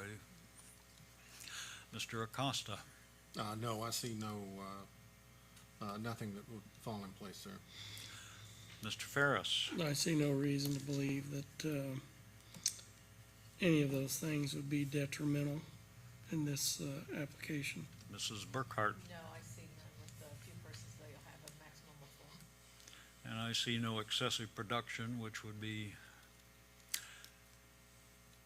the only issue besides possibly noise, and that can be addressed by the rules. Number 8, will this have vehicular approaches to the property, not to create an interference with traffic? Mr. Acosta? No, it shouldn't interfere with traffic at all. Low occupancy, probably 1 to 2 vehicles at the most. Mr. Ferris? I agree as well, with no more vehicles that would be, used to visit this property. I think there's adequate parking, on the side streets. Mrs. Burkhart? I see no interference with traffic. And I see none either. Number 9, not result in destruction, loss, or damage of historic features, so forth. Mr. Acosta? No, existing, structure as it is. Mr. Ferris? No, I mean, it already blends in with the neighborhood, and, I don't see any reason to believe that it would damage any major, neighborhood features. Mrs. Burkhart? No, except for it's an existing structure. And I agree, it's been there, it's not going to be modified. I think that one's met. So I move we approve this conditional use for a period of 1 year, subject to the following condition, that on the submitted list of rules, number 5, read, please feel free to use the patio area, swing chairs, gazebo anytime. However, no loud music nor noises between 10 p.m. and 10 a.m. are permitted. That's my one condition for a period of 1 year. Second. Can we have a roll call? Mark Acosta, Yes.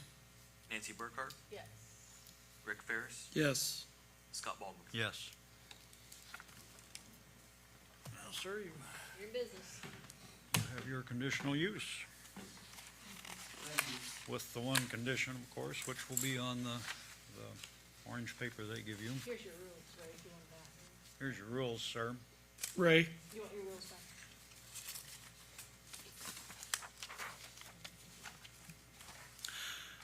Okay, board members, it's about a little after 8:15. If you want to continue on, as this one could be rather lengthy.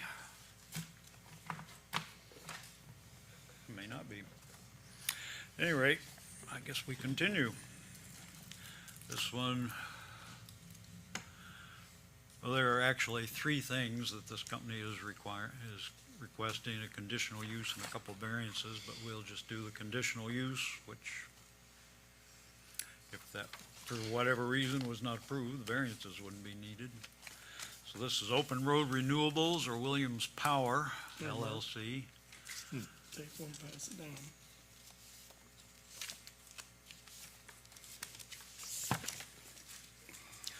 This is Open Road Renewables, Williams Power, conditional use permit to establish a battery energy storage system at 4,000 North Paper Mill Road. That's zoned agriculture. And we have a representative, so sir, if you'd give your name and your address for the record, and then proceed with what you're wanting to do. Sure. Proceed, first of all, not the variances, but about the application for the conditional use. Understand. Good evening, members of the board. For the record, my name is Tim Oakes. I'm an attorney at Ice Miller with offices at 1 American Square, Suite 2900, Indianapolis, Indiana. Here this evening on behalf of Williams Power LLC, which is owned by Open Road Renewables. with me, hopefully, on speaker.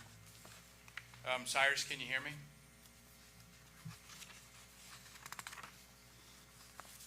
Who?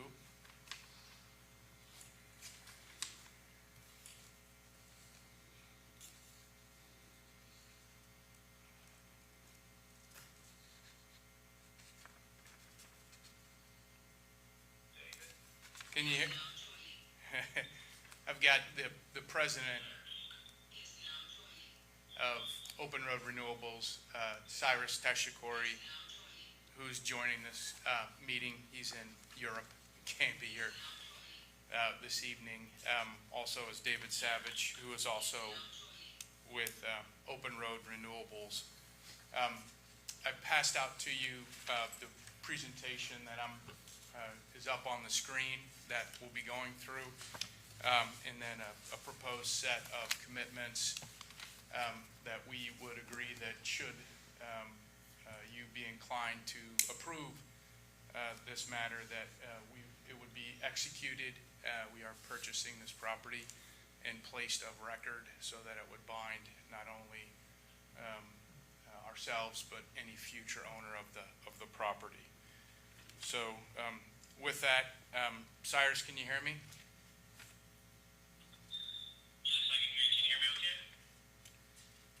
Yes, so I've got the second slide up if you want to start.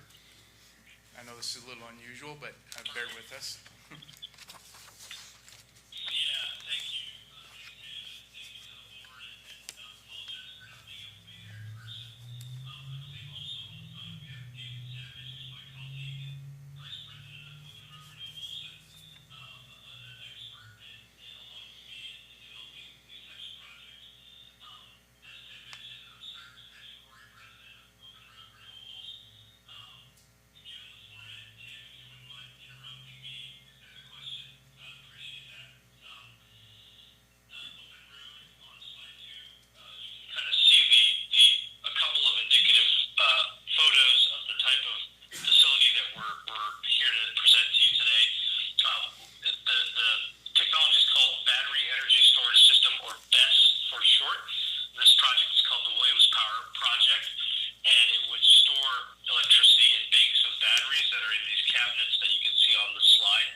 county, to the EMS community, and also there would be a copy on site. Another condition is 24/7 continuous monitoring, and as I mentioned, the key access, that would be via a Knox box at the entrance to allow the EMS access to the site. Health and safety, I've mentioned EMS a few times, and just want to point out that, just like the building you're in now, where there's a fire code and there are certain design requirements to make sure if there were ever any event, the door is not locked from the inside, etc. The fact that we have such a focus on safety does not mean these are risky. It's just a matter of we plan for every eventuality, and if there were to be an event or with a battery storage facility, that type of fire, while the emissions are similar to a house fire, you would address that fire differently than you would with a house fire, and that's why we have such a focus on safety. But there has been a continuous improvement in technology, in design, and in the standards, and in the facility design over the last decade, and this project would benefit from that continuous improvement. I mentioned a few of these other things.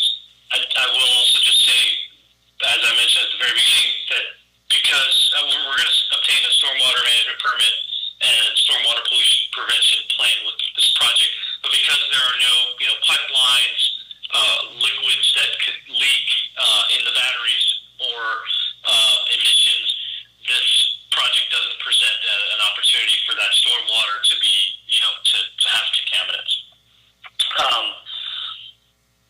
Slide 16 shows the project schedule and where we are currently in that schedule, maybe a couple months behind schedule with this local land use approval. It's not the final approval we'll need, it is a gating approval, but we will be, proceeding on to the other steps along the way for bringing the project online in the 24-25 time frame. I'm sure there are questions, so I'll just mention on slide 17, that is my cell phone number. Please feel free to reach out to me if there's anyone in the public that has questions, concerns. We're eager to, take input and make the project better if we can. So please feel free to reach out, and Tim can provide my number to anyone that would like it as well. So with that, since we're dealing with the two variances next, we went through a lot of information on a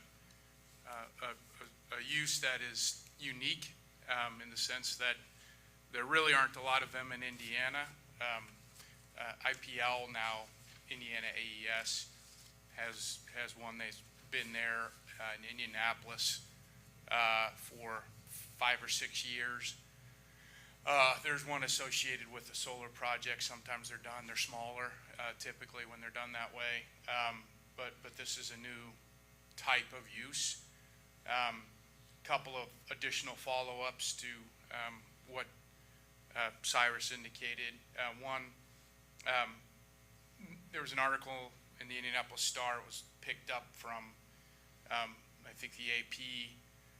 In April, the United States, for the first time ever, hit 28% of their energy is being produced by renewable sources. And the sun doesn't always shine, and the wind doesn't always blow. So storage is becoming critical to deal with peak demands, which you get in hot weather. One, two, I know there's one house here that's about 500 feet or more away. That's it. The rest of this we feel is ideal, given the location of a very large substation, the power lines coming out of it, and the railroad track. It really is incredibly innocuous, especially compared to other renewable sources. If you were looking at, for example, a solar project to deliver the same amount of electricity back onto the grid, it's going to be more than 100 times larger in size. So instead of taking up just 10 acres, it's taking up 1,000 acres or more. Very low profile, can be easily screened, makes no noise, no odor, no dust, no traffic. It's just kind of there, and is easy to live with. So with that, we'd be more than happy to answer any questions. The commitments that were passed out provide the specifics in terms of the items that Cyrus went through, in terms of what we are absolutely willing to do should this move forward, and it would be, again, executed and placed in a chain of title for the property. So with that, I will stop and see if the board has any questions. Yeah, I do have a question. When you talk about decommissioning obligation at the end of useful life, how long is the useful life? Typically, you say 20 years. This is almost necessarily going to require the participation of a public utility like a Duke, who has an RFP out. And so a lot of times they rely on companies like Open Road Renewables to put projects together. It's a 5 to 7 year time period to get through everything, and they don't want to spend the time and effort doing that. They would rather other people take that risk. And then when you got everything set up and ready to go, that's when the Dukes of the world, or the REMCs, or NIPSCO, or folks like that will come and jump in on the project, and they'll either just buy the whole thing, or they'll sometimes just become partners, or buy the ownership entity, become the owner of Williams Power LLC. So that's getting a little glimpse into the variance, but that's the process here that we're going through. How many megawatts of useful power will it be able to release? Did you hear that, Cyrus?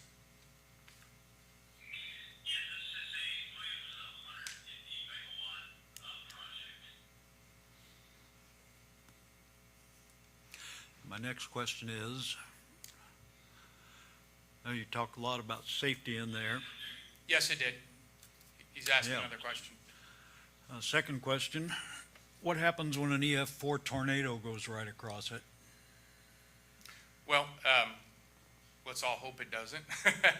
It will. Yeah. As Cyrus mentioned, these batteries are lithium type batteries. There's no liquid in them at all. And it's no different than the battery that's in this phone, battery that are in cars, that are parked in garages, would get hit by tornadoes. A lot of homes are doing their own solar on their roof, and they have a battery backup in their house. It's the same batteries. You go pick them up, and you do that because that's the right thing to do, one, but two, they're rather valuable. Those like little buildings, they almost look like a storage container. You open them up, and it's just a series of batteries, and that allows a couple of things. One, it's why the life expectancy is really probably 20 years, because that's how long most agreements are, relationships with utilities, if they don't buy it.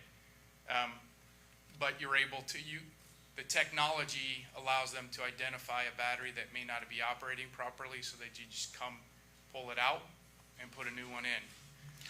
The battery that's taken out is sent off-site out of the county to a recycling center, and all of the batteries are recycled and reused because they're very valuable.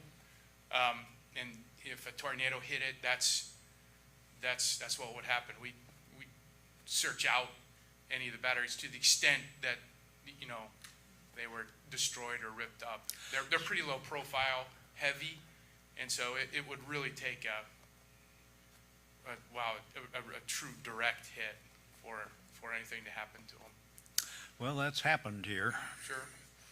So the main drift of my question was, if a really big tornado goes over it, are these things going to go flying through the air? No. We would not anticipate that. Has it ever happened where you've had experience with that? Cyrus, did you hear that question? Are you aware of any best in the country that has been hit by a tornado and had to deal with what happens in the aftermath? No, is a short answer. To his point, if these batteries break open, unlike lead acid batteries, which would actually represent a toxic event, these batteries, the actual constituent part of the battery evaporates, and that's the nature of the innards of the lithium-ion battery versus like lead acid. So, for example, if a tornado hit an auto parts store, you would have a problem because those batteries are lead acid batteries. But tornado hitting, obviously anything is problematic, but as far as concerns about toxic distribution of toxic materials, this is not that kind of battery. Well, I appreciate that there is no chemical danger. I guess what I'm asking is, what is the design? What wind speed are these things designed to withstand before they break loose and start flying around? Do you know the answer to that? Honestly, we don't have the answer to that question, but we can research it and see if that answer's out there for sure. I would appreciate that. My third question is, I notice you say you're going to have training of local fire departments and so forth. Is there any special firefighting equipment that's required in case of a fire in this, and who would pay for buying the equipment if it's required? Yeah. No special equipment is required.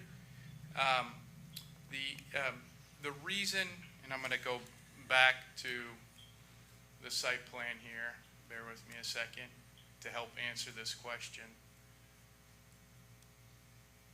So, this is kind of if you look closely at this, it's kind of a checkerboard pattern.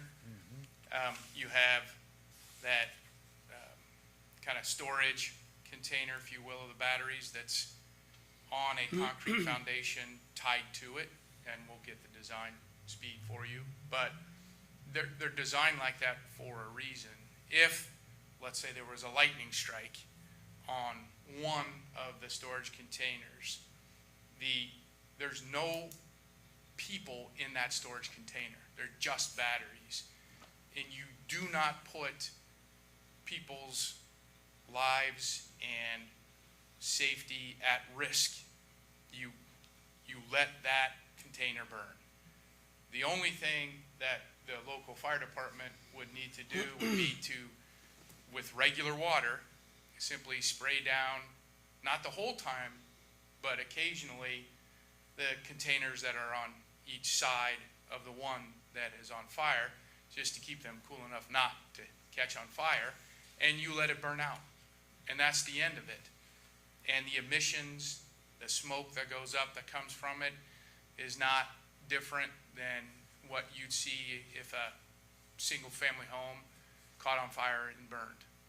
And so the training is to make sure that there are no heroes, because the great news is there doesn't need to be. So it looks like other countries, Australia and New Zealand, have developed safety requirements for installation of such systems. Is there any governing body or certifying body in Indiana or the U.S. that you're aware of for setting standards for installation of these types? Yes. Indiana has not adopted anything, and actually we're encouraging them to adopt the rule. It should be like the Indiana, in our opinion, like the Indiana Building Code. What the Indiana Building Code is, for those of you that know, is Indiana takes a specific version of the International Building Code, the IBC, they make amendments to it, and that, right now it's the 2012 IBC plus the adopted amendments, that's the Indiana Building Code. It contains requirements that all new buildings have to comply with, including fire protection, building safety, people safety, et cetera.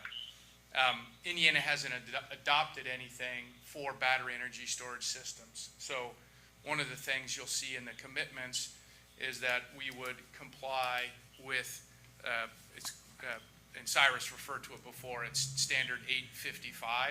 It says NFPA, what's that? Yeah, NFPA is National Fire Protection Association. They promulgate the model rules, kind of like IBC for buildings, kind of like some, ASTM for certain industrial standards.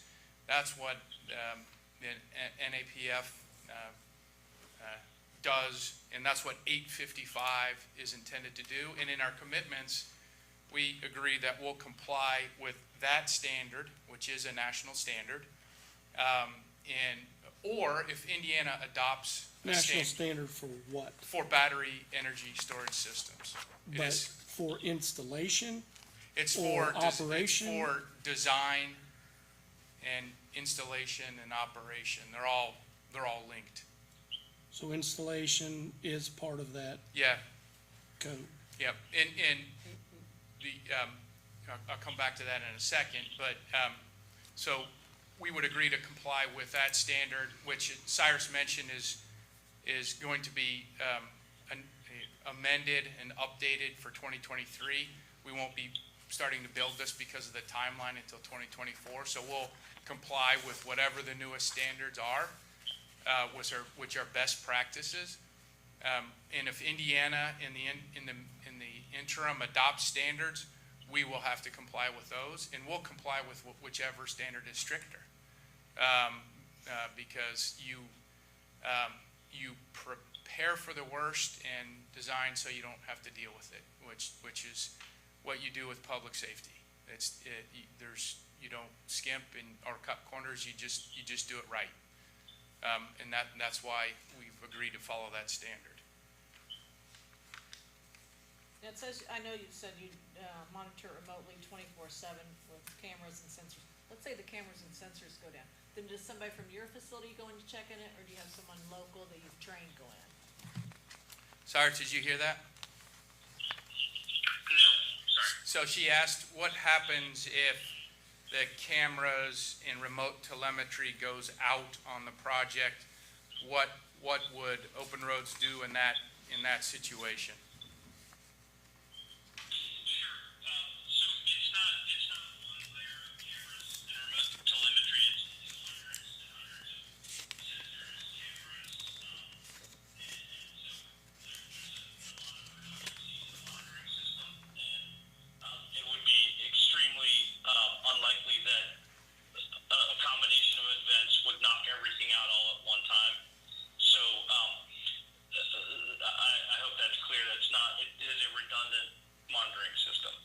Built in your own safety net with that. Correct. Yeah. And part of this proposal includes an emergency management plan that will be discussed and approved by the emergency management, head of emergency management services agency for the county, in which all of the local fire departments participate. So, if someone was actually concerned about that, that could be incorporated into the plan. And Tim, if I may, I think, and you can make this point probably more effectively being in the room, but the $160 million system, there's an alignment of interest in making sure that it's operating at, perfectly, if you think about the level of investment that's involved there. Especially if it's either owned by or contracted with Duke or with, one of the major utilities. So why this location? She asked why this location. Sure. The location has to do with the capacity on the grid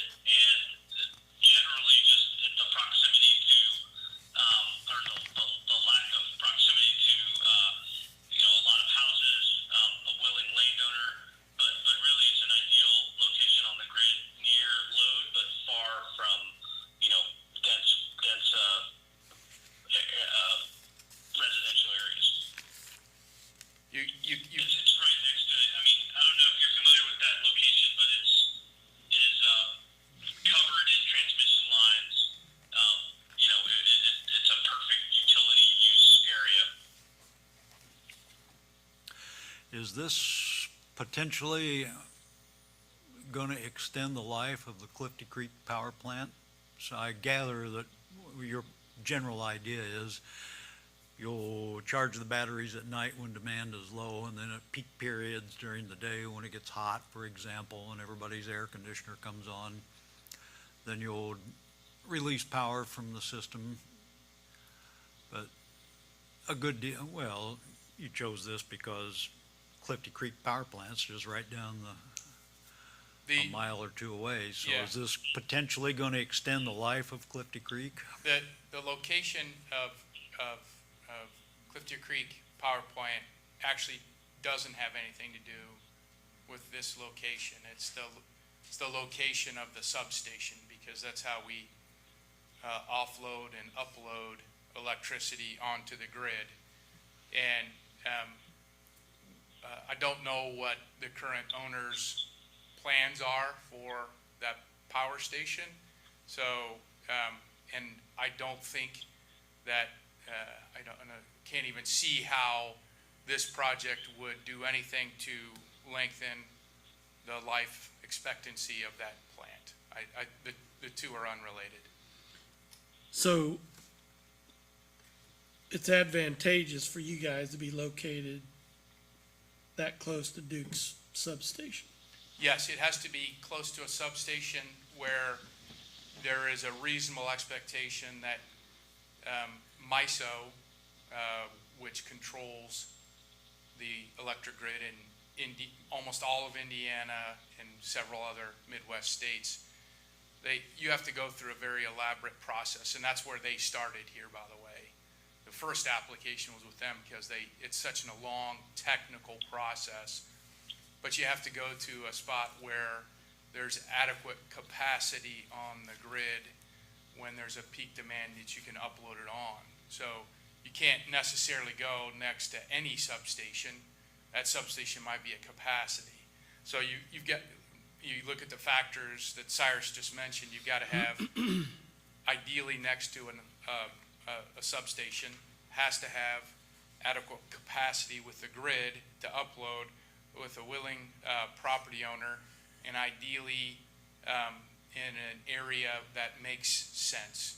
I mean, you wouldn't try to put this in downtown Madison. You want to put it out where there is a substation, two other really large transmission lines, and a railroad track in a predominantly rural area. So you try to find a spot that checks all those boxes, and this spot checks those boxes. So this battery station will service surrounding states as well? It could, but it's going to benefit all of the customers in Indiana, and not just in Madison or not just in Jefferson County, but it will benefit on a wider basis. And the two benefits from a customer perspective, and Cyrus went through them in the presentation, are really twofold. One, reliability. Everything's all fine and dandy until it's 98 degrees out and your power goes out and you don't have air conditioning. And the other benefit is cost. That bar graph, let me go back to it here. That bar graph on the right of that slide shows 1 year's increase in cost for capacity on the grid in Indiana. That cost gets passed through to consumers. And so if we don't fix the capacity issue, you're going to see electric bills going up and up and up. And so you get reliability and hopefully predictability and calmness in the cost of electricity. So you're saying that installing this station is going to make our utility bills go down? It will stop them from going up, hopefully so much. Whether they'll make them go down, I don't know. I don't think it's gonna stop them from going Yeah, up. yeah. Let's be honest. Right, but you look at that cost. That is a reflection of direct reflection of the lack of capacity. And that needs to be fixed, or instead of the costs going like this, they go like that. I was not even familiar with the term BEST, and as I began kind of searching and looking, I did come across that I think you guys have an active application in LaPorte County where, reading their BZA records from, I think it was from the May meeting, seemed to be somebody from the state legislature spoke, and honestly sounded like just someone that was against a project almost, but they made mention of a task force that the governor has in place, studying this energy storage systems. And they made some comment to the effect that the size of the one that being proposed in LaPorte was, multiple times larger than any of the other ones in Indiana. So again, the way it read to me probably skewed towards one direction there, but just what information or background can you guys give on that? I mean, this sounds like a real similar project to what. Yeah, be happy to. So, it was Representative Pressel, by the way, and that location of that one is a lot closer to residential areas. He was contacted by some of his constituents and showed up without having a conversation with us first. And that was unfortunate. I wish we would have known he was coming. We would have been happy to even continue the hearing to go through in part what we've been going through tonight. Because quite frankly, despite best intentions, there was a lot of misinformation going on there. And we're frankly in the process of fixing that. So we've actually continued the dialogue with Representative Pressel. There's a committee, but it's a regular standing committee of the legislature that we've reached out to, and our suggestion is, hey, adopt Standard 855.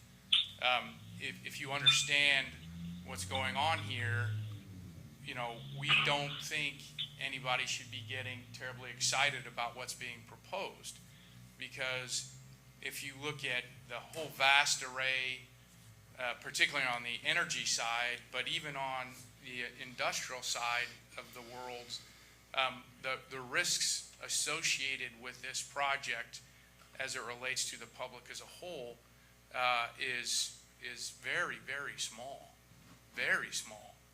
And it's, like I said at the conclusion of the hearing, it's 10 feet tall, which is shorter than the peak of a ranch home. No noise, no odor, no dust. The noise is HVAC units, like air conditioners. And it's just kind of there. And it's a lot smaller than a big old farm. What's wrong with big old farm? I should say a solar farm. Oh. A solar farm. It almost seems Not like a- too we good love to we be love true. farms, but a solar farm. But it almost seems too good to be true. Have you ever started a project and it just didn't go through? Or have you always continued on with every Yeah, hold on. project? Yeah. So, did you want to follow up with what I said, Cyrus? And then Yeah, if I could.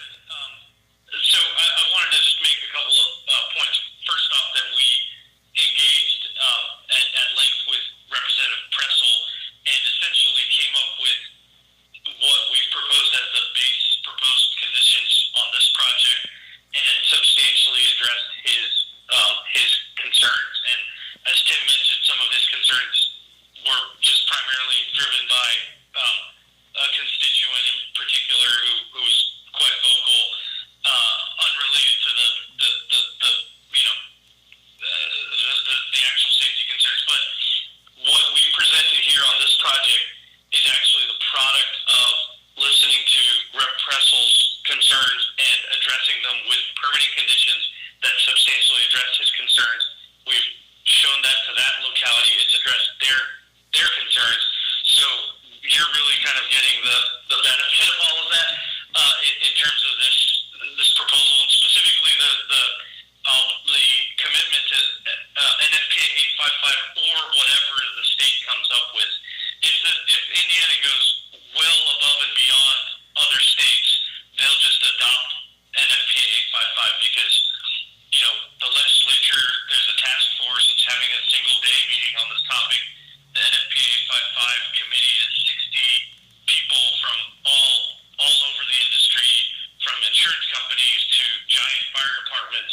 above and beyond would be to adopt a standard as detailed as NFPA 855.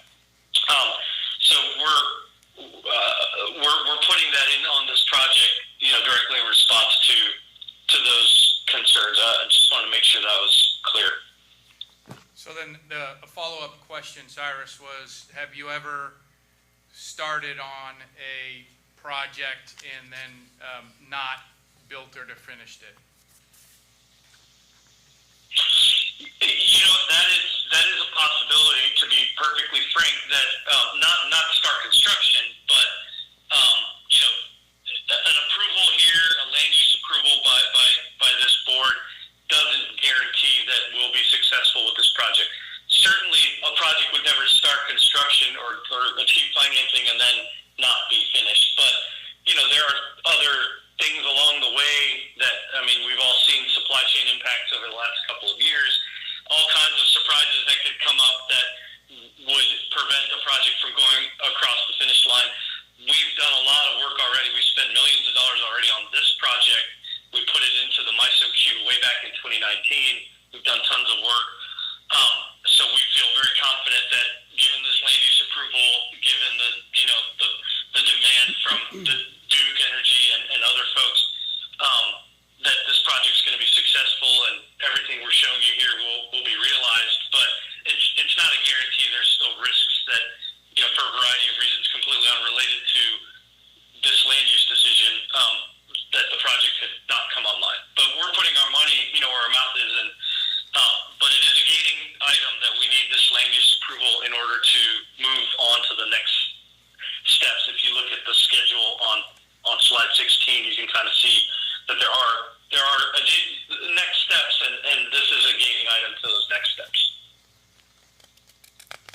So it looks like Mitsubishi is a big player in this industry. And there's an article here that says best technology when combined with gas turbines offers lower cost and more flexibility with power grids. Do you guys have any intentions of going to that level of trying to install gas turbines 5 years from now? No. And, frankly, and you almost got the number right. For anybody to try to do that, they would have to go through that process that, here, let me get to it in the slides here on 16. So they'd have to go through this process. We're not aware of anybody. There's nobody in the MISO queue. So if somebody wanted to do it, they'd have to come up with the application for the MISO queue and get it submitted, and then you're still 7 years out. And that's not part of our application. It's not something we plan on building. Here on your proposed commitments, number J here, emergency procedures to be followed in case of fire, explosion, release of liquids or vapors. That's just standard fireman language. There are none. Well, I just wondered if there are none, as you've said, why was it in here? Well, it's standard. That's language, that's boilerplate language you typically find in an emergency management plan. But the substance of the plan doesn't need to deal with all of that because, as we indicated, there isn't liquid. Well, personally, I see nothing wrong with a project like this. It just looks to me like what you're doing essentially is, as old coal-fired power plants die down, you'll just be using remaining power plants more efficiently instead of a fluctuating high demand during the day, low demand at night. Boilers going on and off, generators going up and down. You'll be running at a more constant rate in the remaining big power plants. Is that substantially correct? Yeah, fair enough. And selling carbon credits. This is personally the first time I've seen these commitments.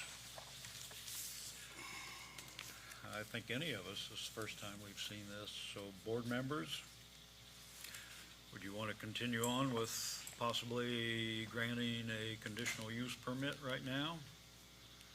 Or would you like to table this for a length of time so you can study this further? What's your sense? He's answered the questions we've asked.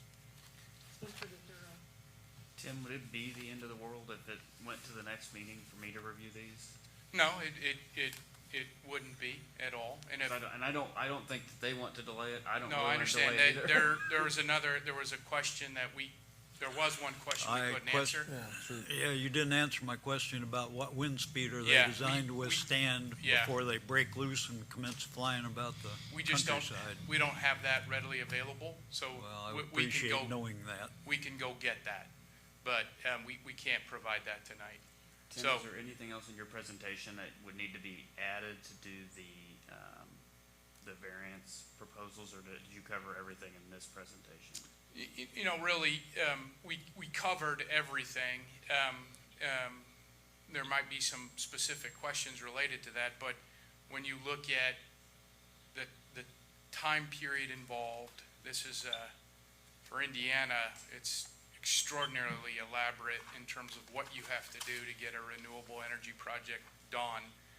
I mean, I've done approvals for landfills that are quicker than these things. Okay, Those are the two things we talked about on the phone. Yeah. Those are the two variances that I remember. yeah, Pretty straightforward. exactly. I mean, we're meeting all of the setbacks. We didn't want to get any other variances, but the two variances we're pursuing are because of the time period involved and the money involved. It's impossible to have a conditional use that we have to get a renewal on because no one is going to invest $160 million when a year from now, or even 5 years from now, they might not be able to use it. And then we're going to have a decommissioning agreement that would require us to rip it out. No one will do that. It would make the project impossible. And then in terms of ownership, again, we have every expectation that the ownership ultimately will more than likely involve a public utility. The obvious one is Duke. They actually have an RFP out there. And so, you know, again, it's customary in this industry for companies like Open Road Renewables to run out there. As Cyrus mentioned, they've spent a lot of money just on this site, and it's on the come. And utilities don't want to take that risk if somebody else is willing to. And there are companies out there like Open Road that are. And so if you can't transfer title, then you can't do the project. And in response to that, that's one of the reasons why, with respect to these commitments, we want them executed in the chain of title so that they are binding regardless of who owns it. That's the way to be safe. Well, that was exactly, I've seen you are making these as commitments so that all subsequent owners, I mean, conditional uses are designed to protect everybody because they meet criterion and conditions are applied, which we do, and you're doing that by means of the commitment route.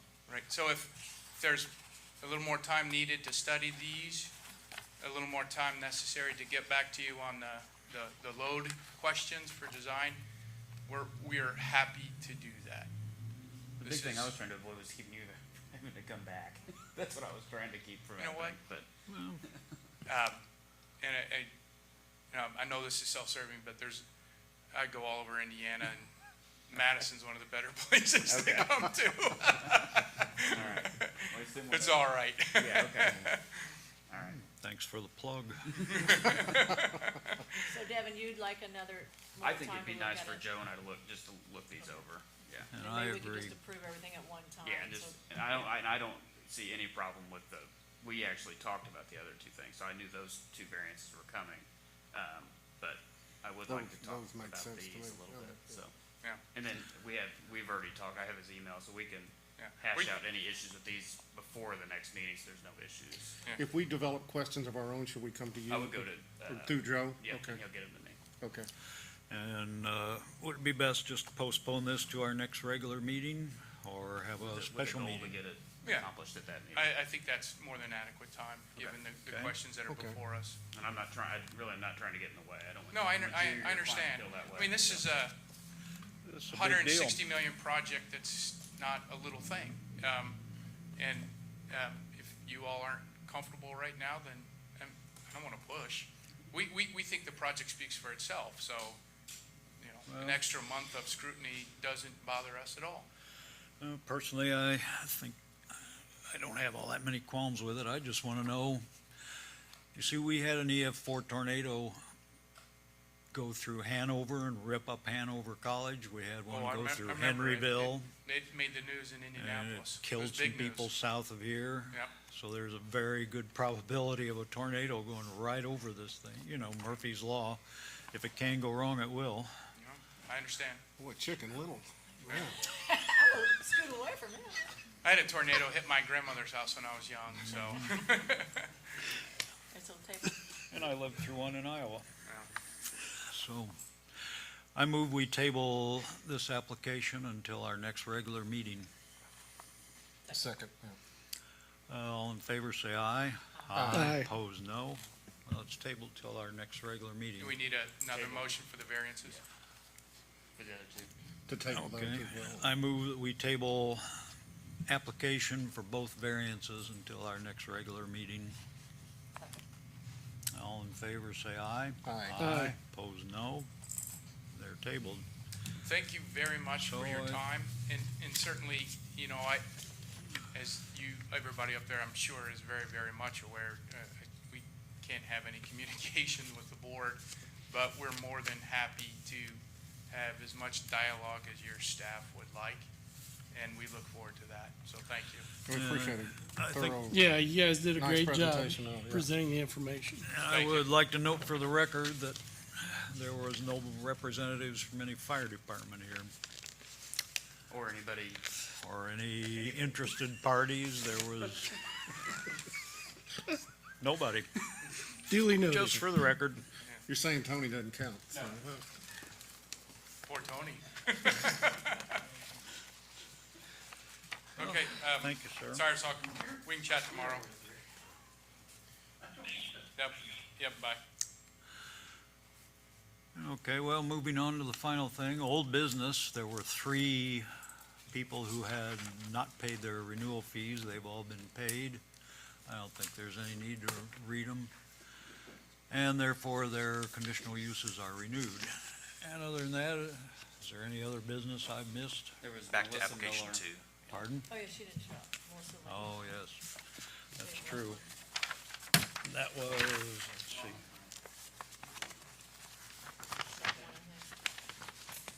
Oh, yeah, that was number 2, Melissa Mead.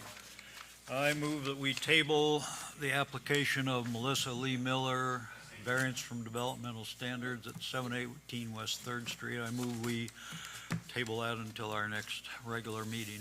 Second. All in favor, say aye. Aye. Opposed, no. Thank you for reminding me of that. Any other? Nothing. Then we take a motion to adjourn. I move we adjourn. Second. All in favor, say aye. Aye. Opposed, no. We are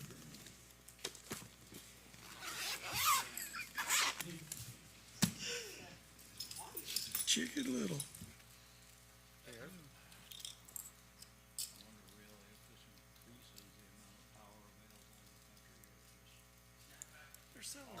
They're selling carbon credits.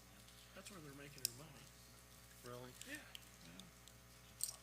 You got companies in Indiana investing in solar fields in Texas just for the carbon credits.